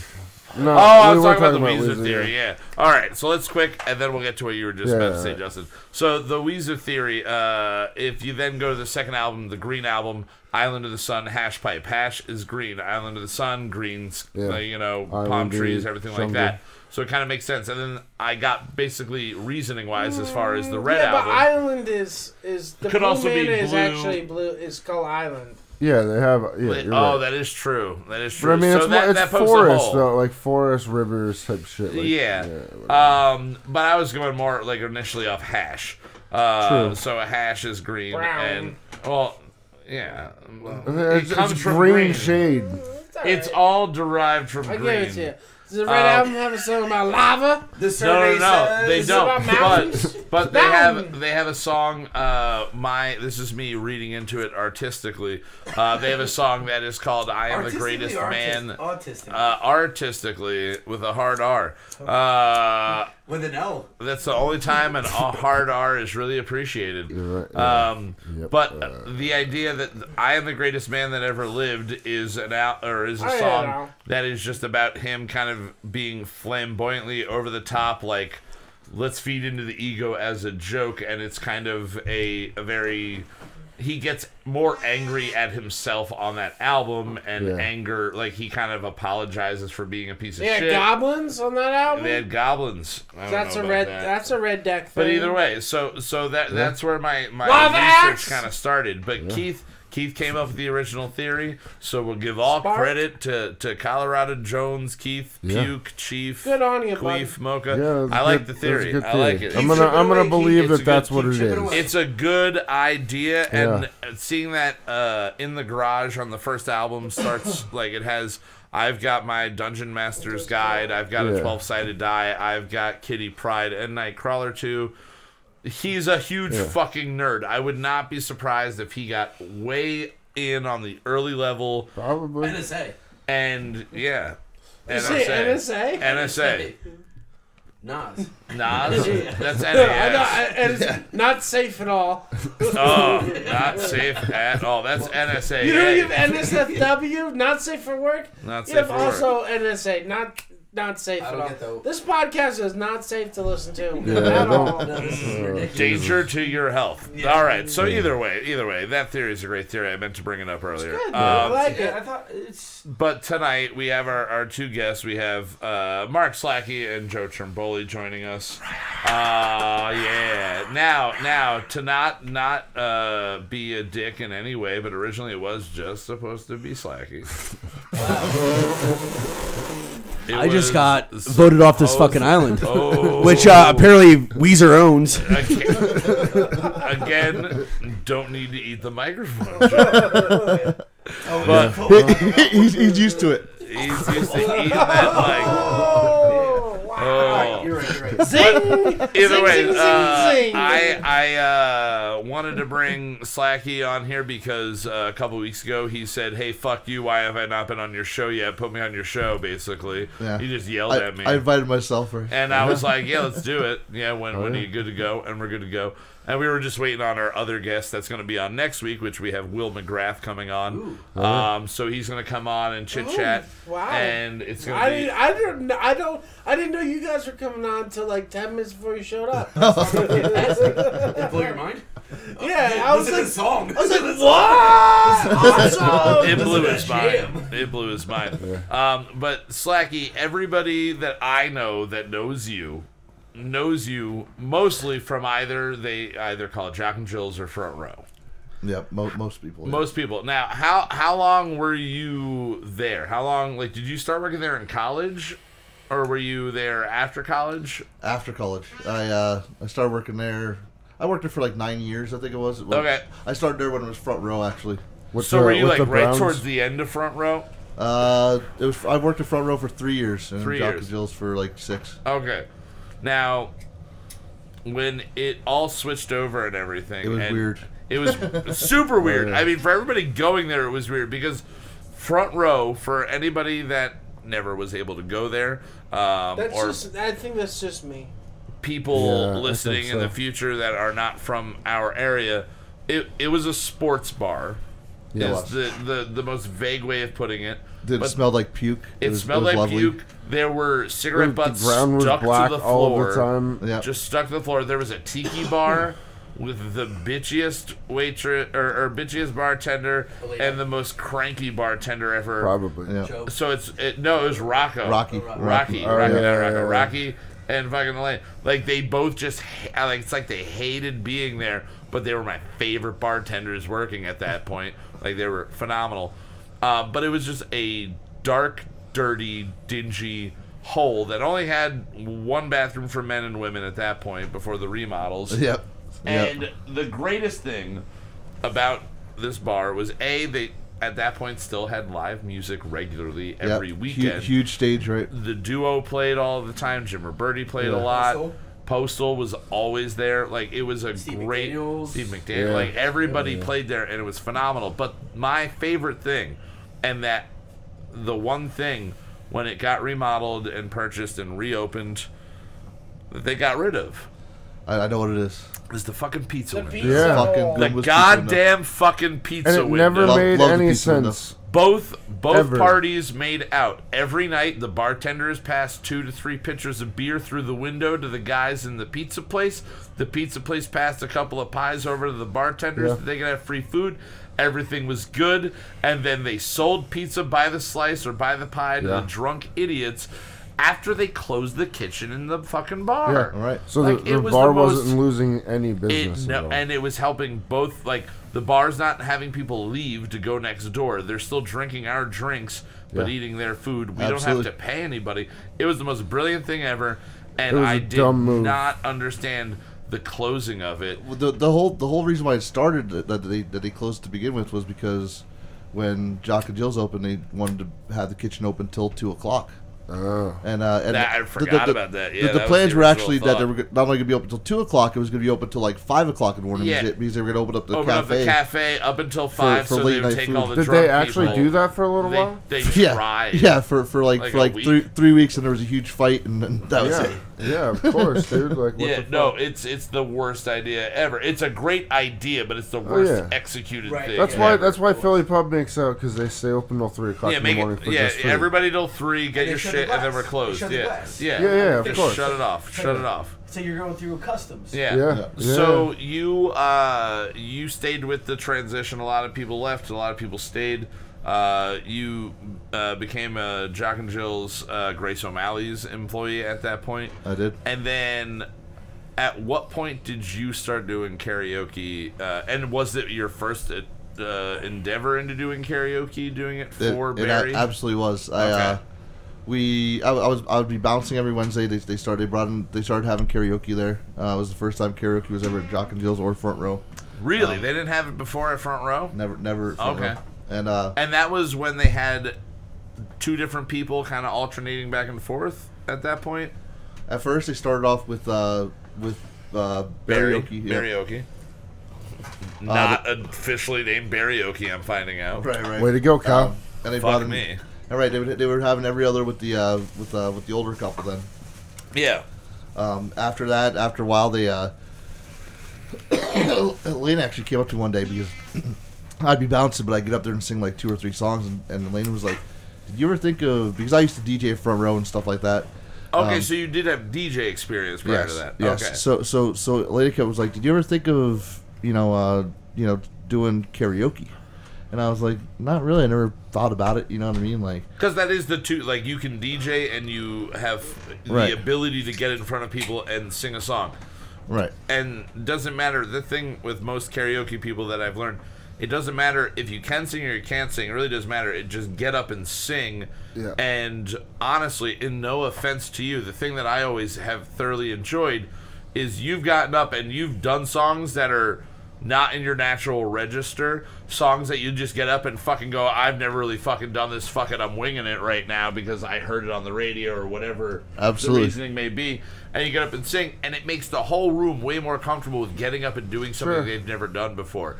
And it is like it was the first time when I saw you doing karaoke was like the first time that I was like, okay, cool, this can just be like, you don't have to take it seriously. Everybody else is like a crooner doing Mac the Knife in and out of every other fucking song. And you're just like, all right, fuck you, man. Like, stop getting up there and trying to make everybody look bad. Like, we're drunk and just want to have fun. Right, exactly. And that's what karaoke always was. Is always fun. I mean, karaoke is how we all became, how I became friends with pretty much everyone. Well, for the most part, that is the funny part. Yeah. You guys worked there, but like Joe. Well, yeah, I worked there, and then it was just like it was a Wednesday night, and I happened to be working. Yeah. And it was Kaylee. Yeah. It was just like, oh, tonight's karaoke. Like, just hang out after work. I was like, oh, I don't know. Wait, like, Button? Kaylee Eilenberger? Oh, okay. I think I meant Kaylee. Oh, yeah, and then before you do it, Zach was on stage singing Ace of Spades. Yeah, and then I was just like, all right, I'll hang out after work. And then that's like pretty much how I became friends with everyone in this room. You know, I think the big thing at that point, and it's something that is referenced in the lyrics of the song that you guys just spent 12 and a half hours listening to, is it was dollar beers at that point, and it was dollar beer all day, every day. That was the big fucking selling point of Jock and Jill's. You walk in, your Miller, your Coors, your Bud, your Lager, everything at that point. It's like nobody has any issues with any individual companies, so all of them were available at that point. Right. Yeah, it was dollar drafts. It was and then $2 drinks, $2 mixed drinks. But then dollar bombs started happening. Yeah. And that added to and that's when Will popped into the all equation. Day, every day. Dude, that was the glory days of just being fucking belligerent. It all was the time. ridiculous. It's something that I was talking about while we were recording. There was a night. It was a karaoke night, and Slacky said there were plenty of nights that ended with him thinking, should I let Kyle sing another song? Fuck it. Right, absolutely. Like, we'll let him sing another song. And I always performed. Always somehow. Got up there. And I waited until it was done to vomit. He would kind of be doing the Axl Rose, but not. Not on purpose. Yeah, right. Not in any way. All Axl, no Foley. But there was one night that I remember Will and I were out, and literally, I can't remember if I was just drunk and in my head and like, I'm gonna fucking outspend Will tonight, or if Will and I were basically like, challenge accepted, let's see who can spend the most money on dollar beers, dollar bomb night, but you can only buy dollar beers and dollar bombs. So like, let's see how much we can go. And I remember that, and then I remember the next day waking up and going, okay, Fenton's in at like, you know, in the afternoon at some point, I'm gonna go in. I didn't have like an app on my phone to like check how much I spent, and I'd have to go to my bank and like, you know, see what it was and everything. And I don't want to have to go get a statement from my bank for my bar bill from the night before. Yeah. So I just wait till Fenton's at work, and I go in and I'm just like, hey man, like how much was my bill last night? And he just like looks at me, he's like, I'm like, how much was it? And he goes like, it was $135. And I'm just like, $135. $135. Holy fuck. Holy fuck. I'm like, how? I was like, you got to bury in that. I was like, yeah. Oh, young William. Oh, young William. Get on the Guinness board. Get on the Guinness board. All drink your Guinness. All drink. But yeah, so I was like, how did I spend 100? And he goes, well, you bought 135 drinks. And I was like, okay. And he goes, Kyle, at one point, you found a server's tray, you brought it to me and said, fill it up with Jaeger bombs. And then you walked around the room and you handed the Jaeger bomb to every single person in the room. That was awesome fit noise, by the way. Yeah, actually, it's really good. Yeah. And you did a shot with each and every fucking person. So I put fucking 30 bombs on the fucking board. You walk around, you do 15 with 15 different people. You come back. And you get 30 more. He goes, you did that twice. And I was just like, holy fuck. Like, okay, all right. And I think Will still outspend me, but he's drinking like Heinekens and shit. So, you know, like he's already spent more. 3.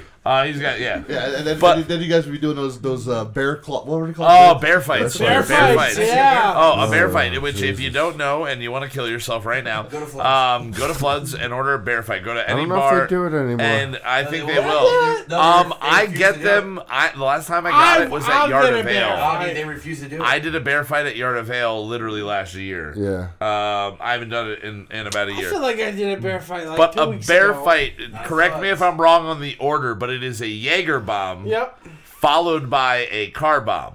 Yeah. I believe so. Yes, that is what it is. Yep. So it's just 2 of those shots back to back. I've only done like 2 in my life. It's in the heart of a, in the vein of a pickleback. Yep. But instead of having a shot and then a shot of gross pickle water, which isn't pickle juice, people. It's not pickle juice where nobody's squeezing pickles. It's the fucking water.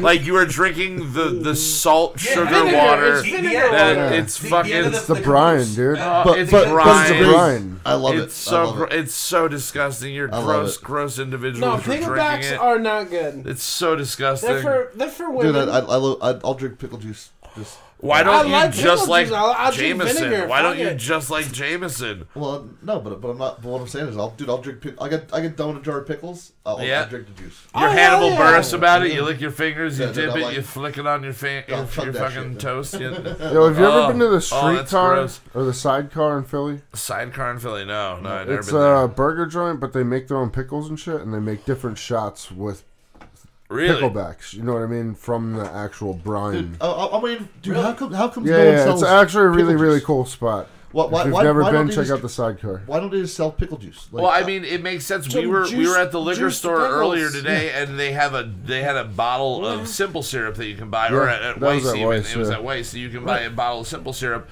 It makes sense that at this point, all of those. I mean, think of how many gallons of pickle juice are thrown out every day in every bar across the fucking you get country. a 5-gallon bucket If that all you're of done them, with, you're fucking dumping you got that 2 shit gallons of fucking pickle juice in that 5-gallon bucket, probably for sure. So you're throwing all of that out. What the fuck you doing? You're just wasting a bunch of money. Bottle it, resell it as like unfiltered pickle juice. So it's okay if it has a couple of seeds in there. Actually, they want the seeds in there type of thing. Yeah. Right, absolutely. You can make money. I think, you know how people buy oil back from restaurants for their car and shit subscribe to like that? Patreon. You can get some pickle juice from Yeah, Kyle Mocha yeah. Channel. I'm pretty sure pickle juice could spoil at some point, no? Yeah, maybe. Maybe. No, it's very highly acidic. But if yeah. you keep it cool, at least, it's going to prolong the life. But, I mean, vinegar gives you so at least you a heard it year here or two. first. You can get Kyle Mocha Won't Shut Up official pickleback pickle juice. Check your local grocery. Show's brought to you by Kyle Mocha's Pickleback Pickle Juice. Come over to the house. Just and email we'll give us you some at vinegar. Email us at 123JustinSucksPA, and we'll send you fucking some pickle juice. 30-gallon jar of pickle juice. But still, even if they don't do that, like why doesn't like a liquor store have like a jar of pickle juice, like with their lime and their lemon, you have Bloody Mary mix. You have your whatever lime. You know juice, why? Because I think it's a very grenadine. specific thing. I don't think. You know what the I don't liquor- think a lot of people drink picklebacks. I don't think a lot of people are. I never drink that shit. Are drinking it on a global level. Locally, sure. Locally, there's probably a bunch of people, but it's the idea of go to Bethlehem and order a Swift Kick, right? Go to Bethlehem and order a Swift Kick. They're looking at you and go, "What's that? What is it?" Exactly. And then you go and you name it, and they have their own name for it, Tic-tac, usually but yeah, Tic Tac, yeah, and so like that's what most people outside of this area call it.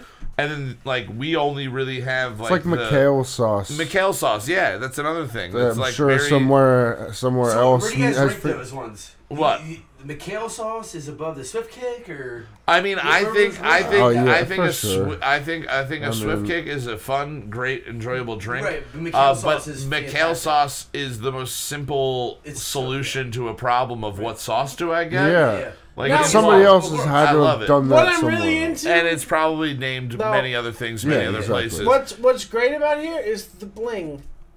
The bling. yeah. What's you the can only bling? get that If you've here. been to Floods, you've If had you know the Kenny bling. Nicks. If you know Kenny Nicks. Wait, can you describe what the bling. bling is for the people that don't It know is what it is? Stoli and Stolio. Yeah. That's it. And a In a pint splash. glass. And a splash of orange juice. In, And a splash what? of Red Bull. And a At splash the of end Red of the Bull, day. yeah. But like And a it's that- splash. But it's served dude, in like, what glass? Shot glass. A shot glass. pint glass. Oh, pint glass. Oh, yeah, pint yeah, glass. Pint glass, yeah. That's what I thought. Okay. that's That fine. reminds me, in California, they had this wonderful, at this cafe, they had a no-mosa. Instead of a mimosa, it was a no-mosa. And it was a pint glass of champagne with a drop of orange juice in it. And it was just a no-mosa. It was the same price as the mimosa. From It's what a I remember. man-mosa. It's a man This No, that's day and when they age right put now, beer it's in it. man-mosa. They put beer in the Beers and a bowl. man-mosa. Man-mosa. Oh, yeah. But it was delicious. I loved it. So, Slacky, you started doing karaoke. How long after the suggestion of you should try to do karaoke did you actually get into it? So it took a couple weeks. I was actually at it just so happened I was like in errands for one day, like like the Furniture place? Yeah, like furniture Yeah, place. yeah. And it had like a DJ setup in there, and I was Really? like, oh, that shit's only like $86 a month for however many months, and I was like, fuck it. So I signed up for it. I got it, and that same day I went home and I ended up getting like, dude, it was. I searched the internet. I found like 40,000 karaoke songs from China for like Damn. for like whatever. It was 40,000. Well, 37,000 some odd. I think it was. They were in English, though. Yeah, right. And dude, it was. But it's just really like cost me. they skirt the copyright somehow. It's Yeah. like Yeah. everything's off by just like a half step or something, so they can sell it to you. Yeah, so I bought it, dude. It cost me. It was like it was still like $250 or something like that. Yeah. Still 40, right for basically 40,000 songs. You know what I mean? So And were you able to know what types of songs there were before you bought it, or was it Yeah, like you're dude, getting I actually because you at one point had like 13 pages of Conway Twitty in a book, Right. And it's just like nobody ever sang Conway Twitty. No, not one person. Also, real quick side note: did we bring up Kanye Twitty on the show at all? No. I don't think we brought it up. Zach and I came up with an idea for a crossover band. It's Kanye Twitty. It's the we country did. rap is- We did talk It's about this. yeah, I think we might have talked about it, but either way, Kanye Twitty, it's gonna happen.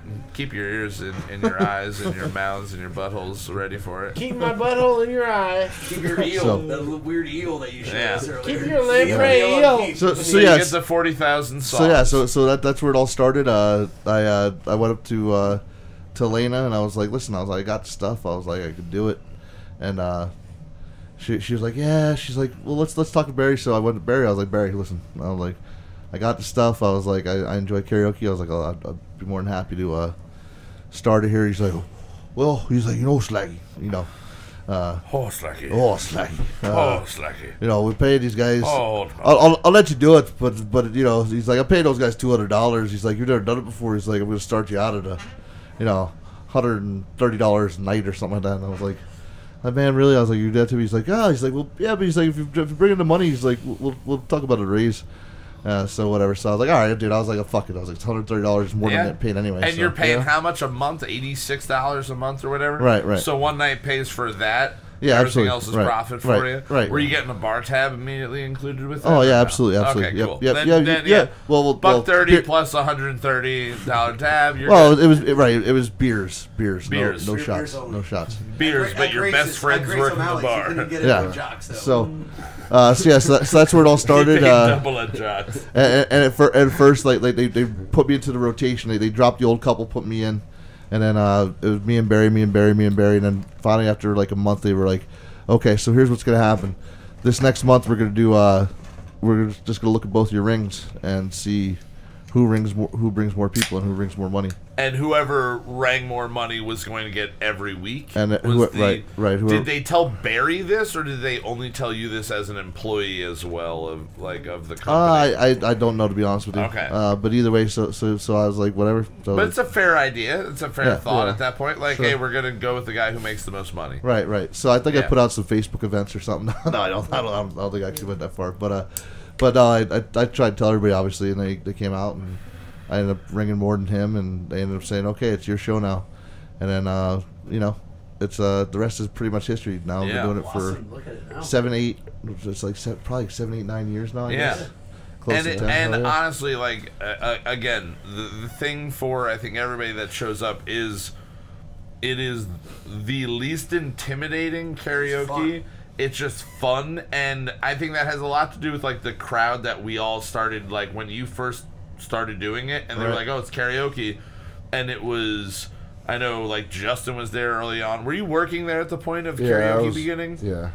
Zach, were you working there at the beginning of karaoke, or did you kind of? No. I started working there after karaoke. Probably a year into Slacky being the dude, because I remember like the first night when Kaylee was like coming, it was like it's Slacky karaoke. I was like, who the fuck is this? I was like, who the fuck is this guy? Who the fuck is a Slacky guy? Slacky karaoke. Like, you don't know about this shit? I was like, no, I don't know about this shit. He's like, just hang out.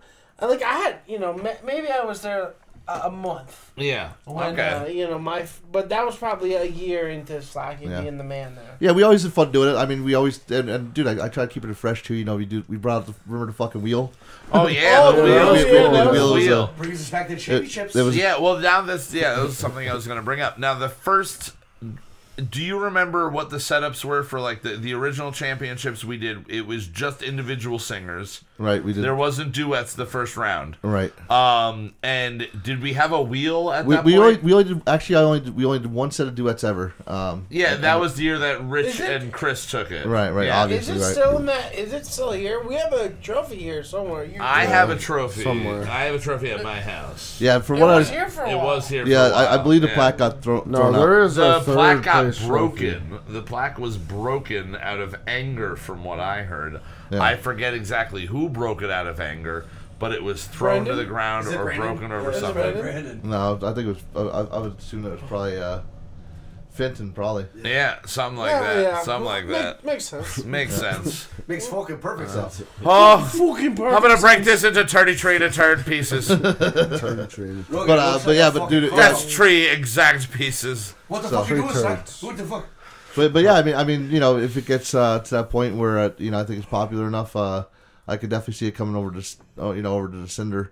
Yeah, it's awesome. That's something we could do there. I don't know if I wouldn't probably do it at Philly right now because it's been so. Well, Philly is a different room, like altogether. Philly is. I do not like that room. I went about like 2 months ago. I came out and I was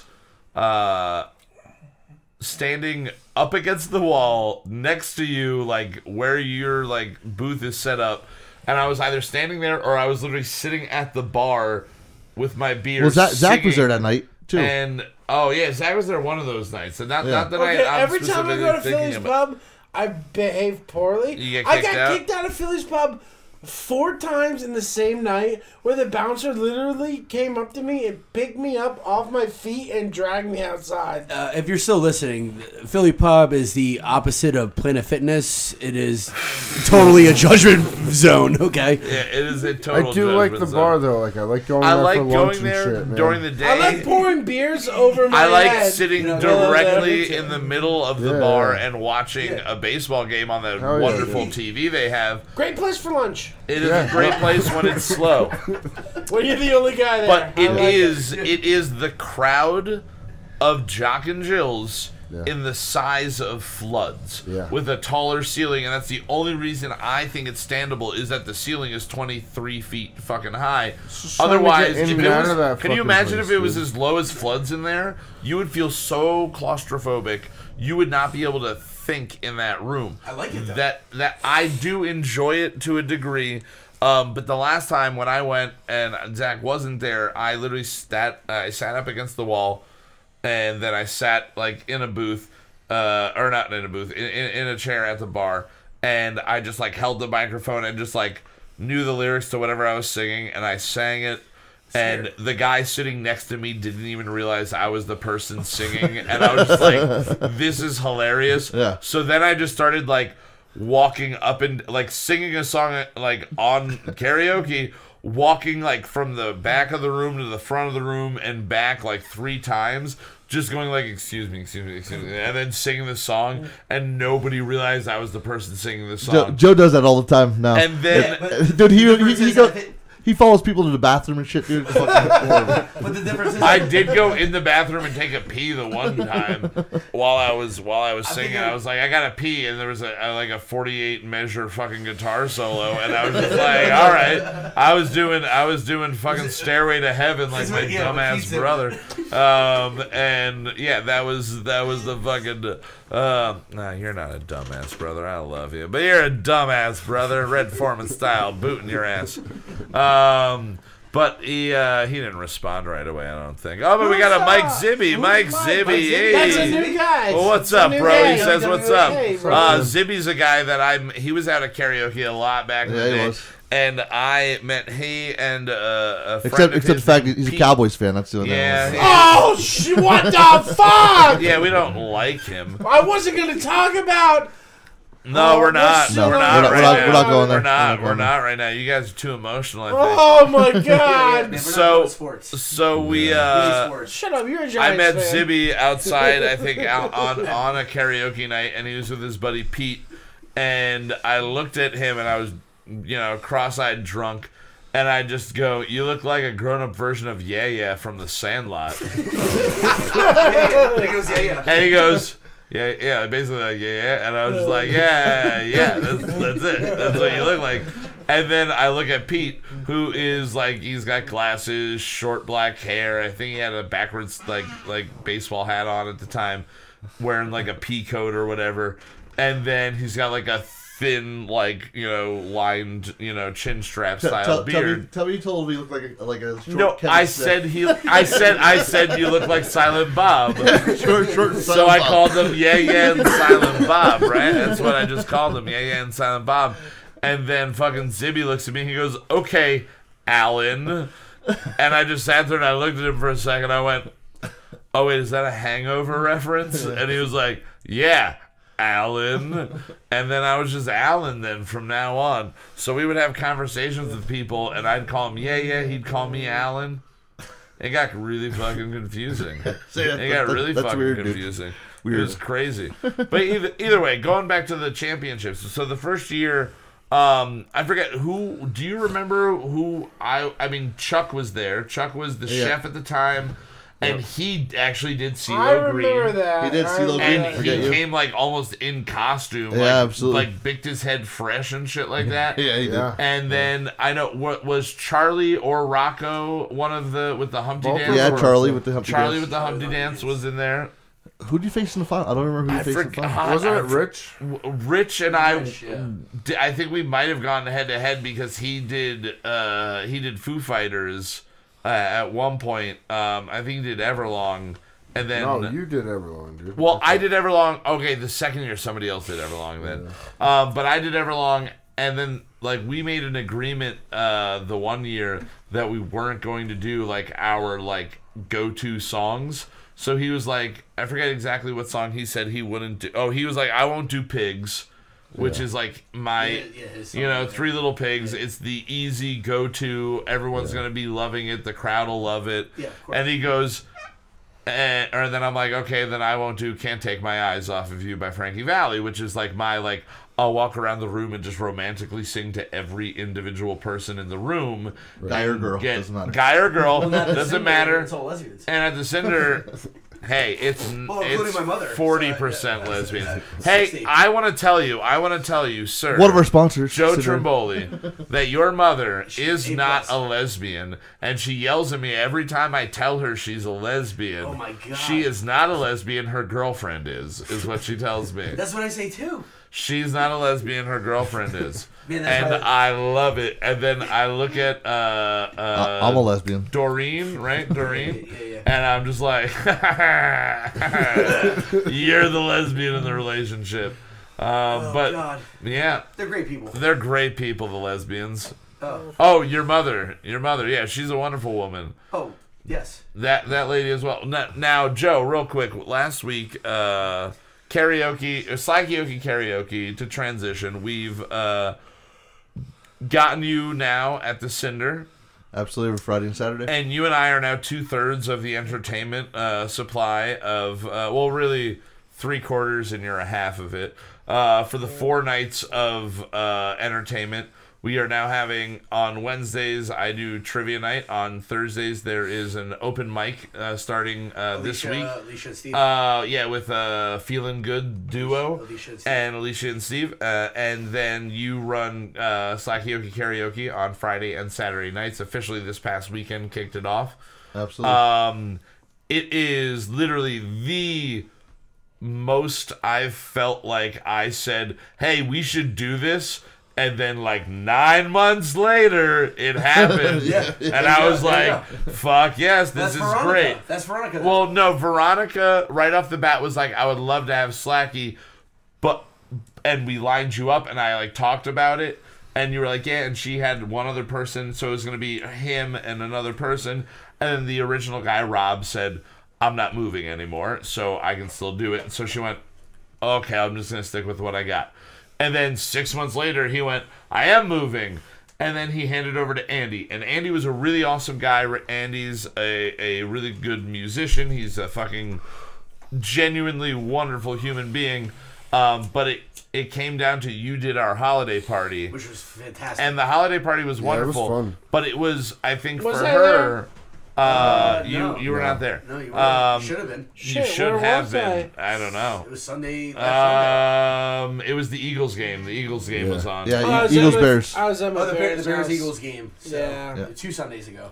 Yeah. Sorry. Yeah. Yeah, it was a good time. It was But like it was great, and I think the difference between their former parties, like for their holiday, and what it was like an employee holiday / like customer appreciation party, and they usually have a good turnout because it's like she's people just like for shit. Yeah, people are coming out and she's buying a couple drinks, a couple shots here and there, and then it's just like a good night. Sometimes they'll like put we had a huge buffet of food and everything put out. And they usually just have either like live music or something going on. And I don't know if they've done karaoke in the past, but the fact that you specifically were doing the karaoke and that Milford was the bartender behind the bar. Oh, Milf was there? Milf was our bartender. Yes, bartender. Yep. And it was like, okay, do you want to relive 7 years ago Jock and Jill's? That's exactly what happened. Yeah. In one night. And it was just like bizarre. And we had a good turnout of people that haven't been able to go out because they don't want to go on Main Street anymore on a Wednesday, especially. Like, Zach, your lyrics in the song were talking about I'm going out, like, how drunk How can I be this drunk on a Wednesday? Yeah. Like, it's Wednesday. I lucked out that my schedule was always, I was off Wednesday and Thursday. So Wednesday all day, I just, like, literally sat at home, watched some music videos, picked a song or two. Maybe I'll try a new song, take a nap, and then, you know, fucking take a wet nap, and then go out for karaoke. And then I had all day Thursday to sit there and drink and eat whatever shit from Wawa was laying around my bed the next morning, you know? Because Wednesday night always ended with a terrible trip to Wawa that was like twice the cost of my fucking bill that night. Because most nights it wasn't a $90 or $135 tab. It was like a $23 tab, and you were shit-faced. You were shit-faced, and you left $50 because you were like, I got too drunk for $23. Like, here's more money. Yeah. And it was Craig and Fitton working back then, like back in like the original like run of it, and it was like the best. Oh, it was the most enjoyable fucking going to Wawa drunk. Yeah. When you're just obliviated, like you have no thought of you don't even sure what you're hungry for. Yeah. But now with this new menu and all this, you're gonna hit every button, and to watch them get it all on a classic. Now Wawa's a sponsor too. Wawa, cock rings, sugar, and hashtag Papa John's gonna suck your dick. But you hit every button, and to see them fit in the classic is amazing. That's no meat. I always fall for the bag of beef jerky. I always end up getting a bag of beef jerky. Yeah, it's so expensive. I always wind up getting. At least the candy bars are always like king size, two for like $3 or $3.50 or $3.33, whatever. So I always wind up getting that. I always wind up getting something for like ice cream related. You walk through sandwich and then a tea. Right, and then you walk through the chip section, and it's like, oh, 2 for $6, but if you only get one, it's $3.79, and you're like, and you're just like, why are we all fat? Why are we all dying of fucking being fat pieces So for $2 of more, I get 2 bags of chips. Yeah, this is a great idea. And God forbid your bank is PNC because you take out $30 to pay for it anyways, but you pay with your card anyways. Yeah, you can do $30. You can plus do it. Your $30 tab. Yeah. But the cops are looking at you like, why is that dude taking out $30? You just spent all this money on the food. Cuban roast. You guys move aside. Oh. But it was back then, like it was like a total like ridiculous party. That's what we did. After for years. Like literally, like I would say 4 or 5 years straight. Yeah. That was Wednesday night solidly. And then at one point you left Jock and Jill's as an employee, and when you left Jock and Jill's as an employee, was it right at the same time that you were no longer running karaoke, or were you running karaoke a little bit before? Because you took there was like a year off, right? What happened? Well, it was November of 2015, I think it was. Okay. And yeah, so I was like, bam, I left. I made a life decision to move away. Yeah. And so stopped doing karaoke, like whatever. I think it was actually like Barry was like thinking about stopping it anyway. Yeah. And that's what sparked me. I was like, dude, that's like perfect timing. Like this shit ass job that I have with you. I was like, you're not paying me enough as it is. Now you're taking away basically a third of my pay. Yeah. You know what I mean? And the thing that you just can like for the morale level, like this is something I can do every single week, and it's and fun. honestly, there was a lot of changes that were going on. Yeah, no, there were at that point. Well, we were all sort of growing up at that point. At least I was. At that point, we were like, oh, karaoke's like done, and I was just like, maybe I don't need to get this drunk on every Wednesday after 6 years. So, you know what I mean? It was right. It all sort of happened at the same time. Absolutely. So yeah, so it stopped, and then whatever, I moved up. Well, my mom was sick anyway at the time, so whatever. I moved up to Wilkes-Barre, and I was hanging out up there for a while, and then Lou called me out of the blue, like the following. It was less than a year. The following July or something, June or July it was. He called me up and was like, "Yo, would be interested in coming back for karaoke." They want to bring it back because the guy that we have doing it now was using YouTube, and I was like, "Oh my god, I went to one of those. Yeah, that was god awful." Wait. Some guy, he was using, you would ask for a song and he would go on his computer and look for it up on something on YouTube and play it off YouTube. Yeah. And if he couldn't find it on YouTube, he didn't have it. Yeah. For what I heard horror stories. That's all I heard. He was like the Friday night DJ that got asked to do karaoke, and he brought his Friday night DJ equipment and used the projector and hooked his computer up and just used YouTube. Which I have to say, man, I don't know how the fuck you guys put up with so much DJ shit. Yeah, no, that was fucking god awful. Oh, yeah, it was so bad. Like all the drunk girls coming up, like, "Hey, play this song," which is cool. But then I just like that there were ropes up around the area. I just couldn't listen to that every week, man. Maybe once in a while. Oh, at Jocks. Cool. I would have had earbuds in. I would have been listening to something else. Dude, I have nightmares about that shit. Yeah. Yeah, dude. Oh, I mean, at that point, dude, everybody missed the live music and stuff like that. Dude. But but the town wasn't about it. Like the kids weren't about it. Like nobody was about it. It was that atmosphere was everybody just wants a DJ. Everybody just wants like a club feel. Everybody dancing. Yeah. I mean, I got swept up into it for like a year or two when it was like on Friday and Saturday after it became Jock and Jill's.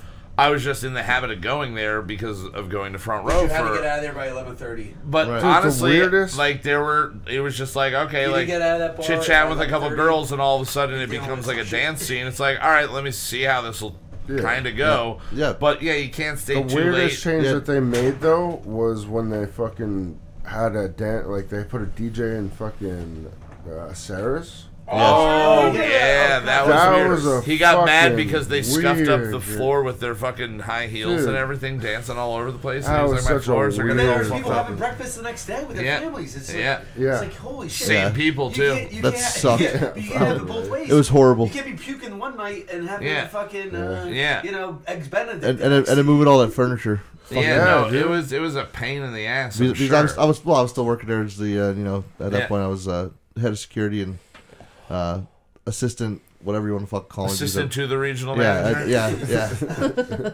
Assistant something or other. Yeah.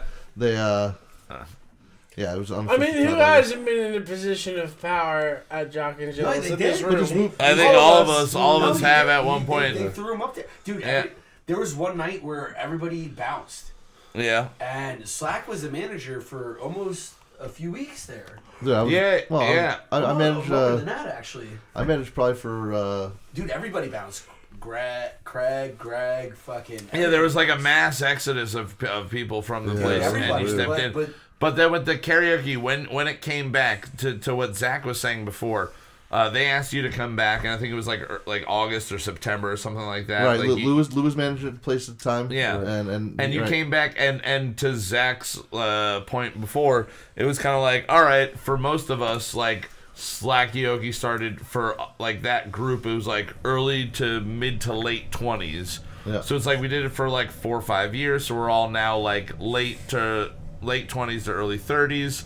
And it's like, yeah, okay, for the last half decade, it's been really fucking fun going out every single week and getting real shit-faced with the same people, doing the same thing.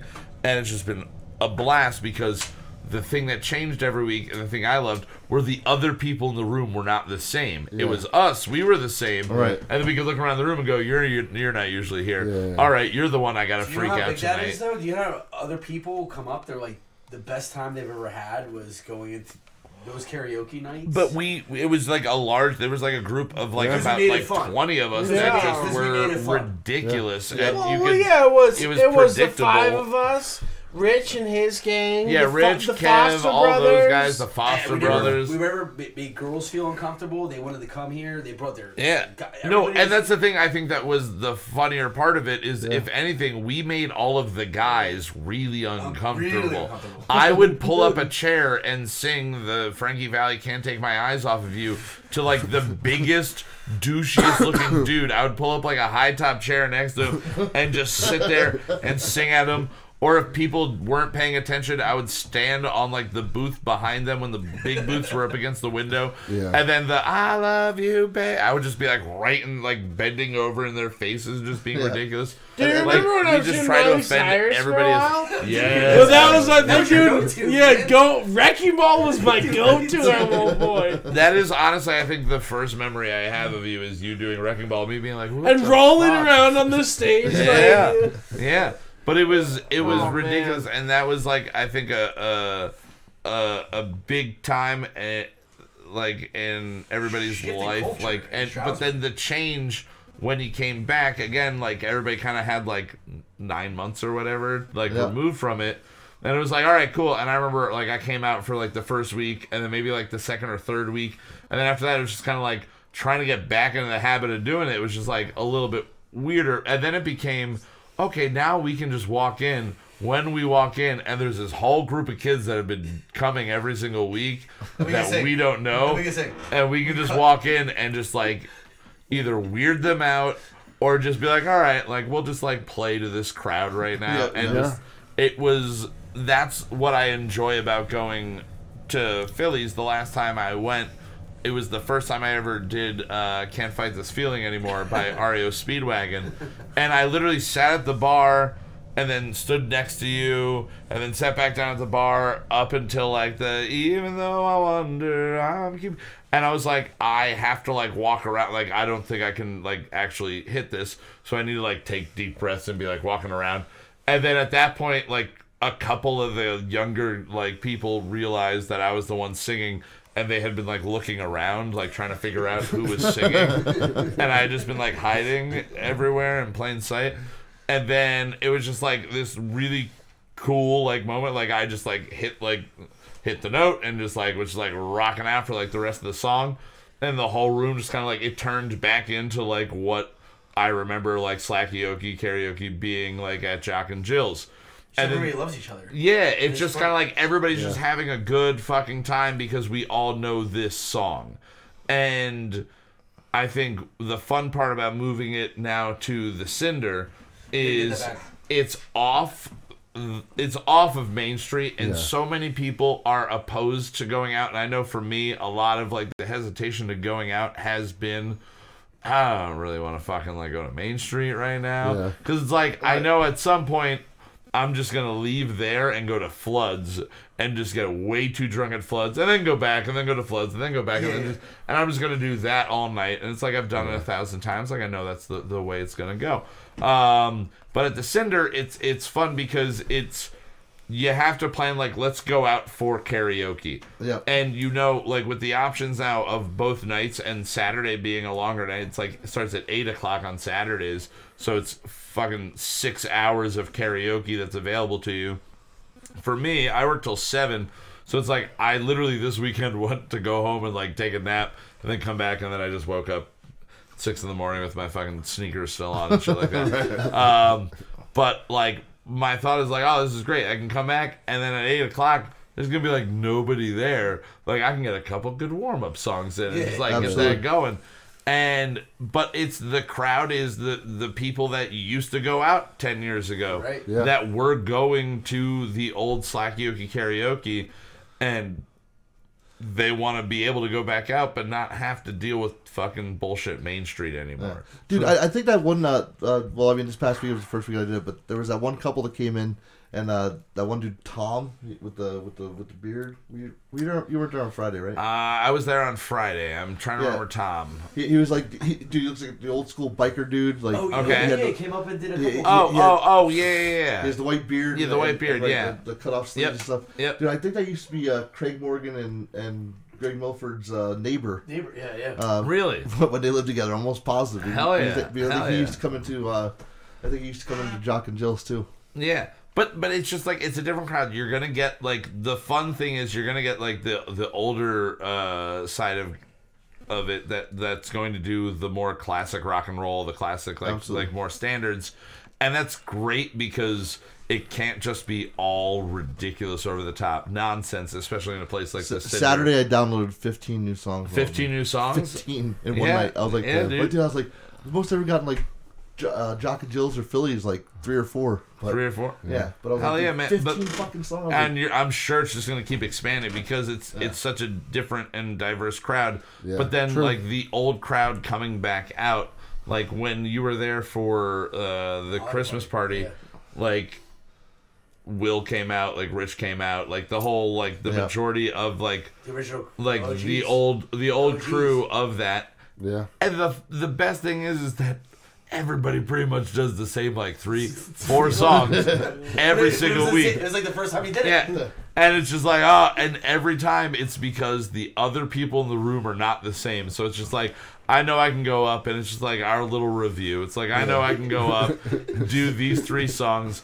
Like, once in a while, you'll throw out a duet we haven't done in a while, or I'll go to a song I haven't done in a while, or I'll find a girl that can sing, and I'll do Aladdin, you know, like that'll happen. Like, and it's literally like I've always just thoroughly enjoyed the atmosphere, but I think it hinges on the fact that you have the personality, you have like the yeah, like you walk out there and it's just kind of like, all right, like let's just fucking do this shit, and you sing, you rap, like you're not afraid to make a fool of yourself, and it is, and you also don't do what a lot of people do, where it's just kind of like, oh, who are you? Cool, I'm putting you all the way at the bottom because I don't like the cut of your jib. It's just like, it takes more energy to and thought process to put people like farther. You're just like, fuck it, yep, you're next, yep, you're next, you're next.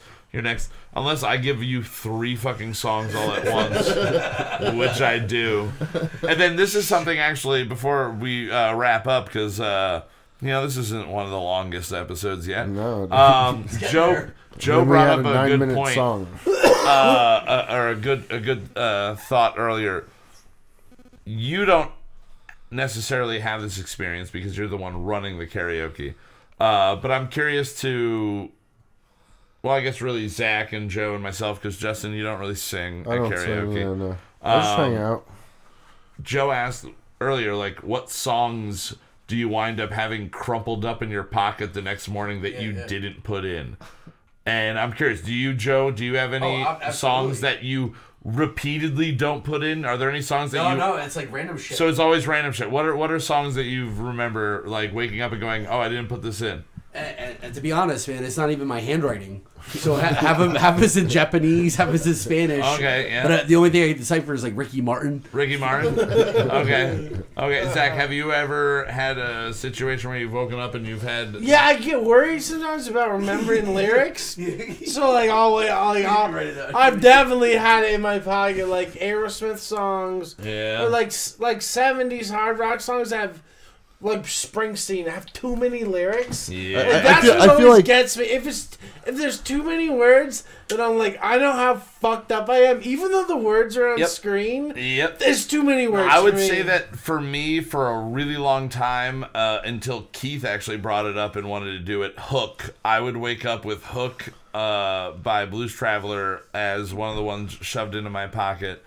And it was just because of that. Like, there are so many lyrics. And I also, for a couple of weeks, would fill out one for We Didn't Start the Fire and just put it in. Tough. It's so fucking hard. I would love know the lyrics. I would love to be able to do it, but I'm just getting the ability to do Hook on my own. Yeah. And then for a really long time, the one that I thought, it's funny now because it's like... looking back, it's like an old standard for me, but Slide by Goo Goo Dolls. I would write that down almost every week and just be like, yeah, I don't want to fucking sing the Goo Goo Dolls. And I put it in my pocket. And then at some point, I just did it, and everybody was like maybe that's immediately applauding to the opening of the song. And I went, oh, people just actually like this song because it's a bad radio song from... fucking 10, 20 years ago. Absolutely. And then it became part of my repertoire, and I just did it almost every fucking week for like a year. We're all karaoke goers. Oh, yes. So you roll into That's a crowd. what we've been talking about. Wait, Jesus Christ, I thought wait. Joe would wake up with a Madonna ticket in his pocket. What I'm saying is... Lady Gaga. Especially early on in the night, when nobody, like, everybody gets there. Yeah. Or what have you, you got to feed off the crowd a little bit. Like, definitely. There are songs that you want to keep them there. Yeah, there are songs that I think of in the early part, like, I used to do Wonderful Tonight by Eric Clapton if nobody was there. Right. Like, and if it was me and you, and it'd be funny because you would just do a rap song, and you'd be like, oh, here's that thing for all the fellas, and then I get, isn't it for all the fellas, right? Wondering we're close to, and I'm just walking around an empty bar singing to Ula at the other bar, and then, like, crawling across the bar because nobody's there. Like, those are certain songs that I would try to do.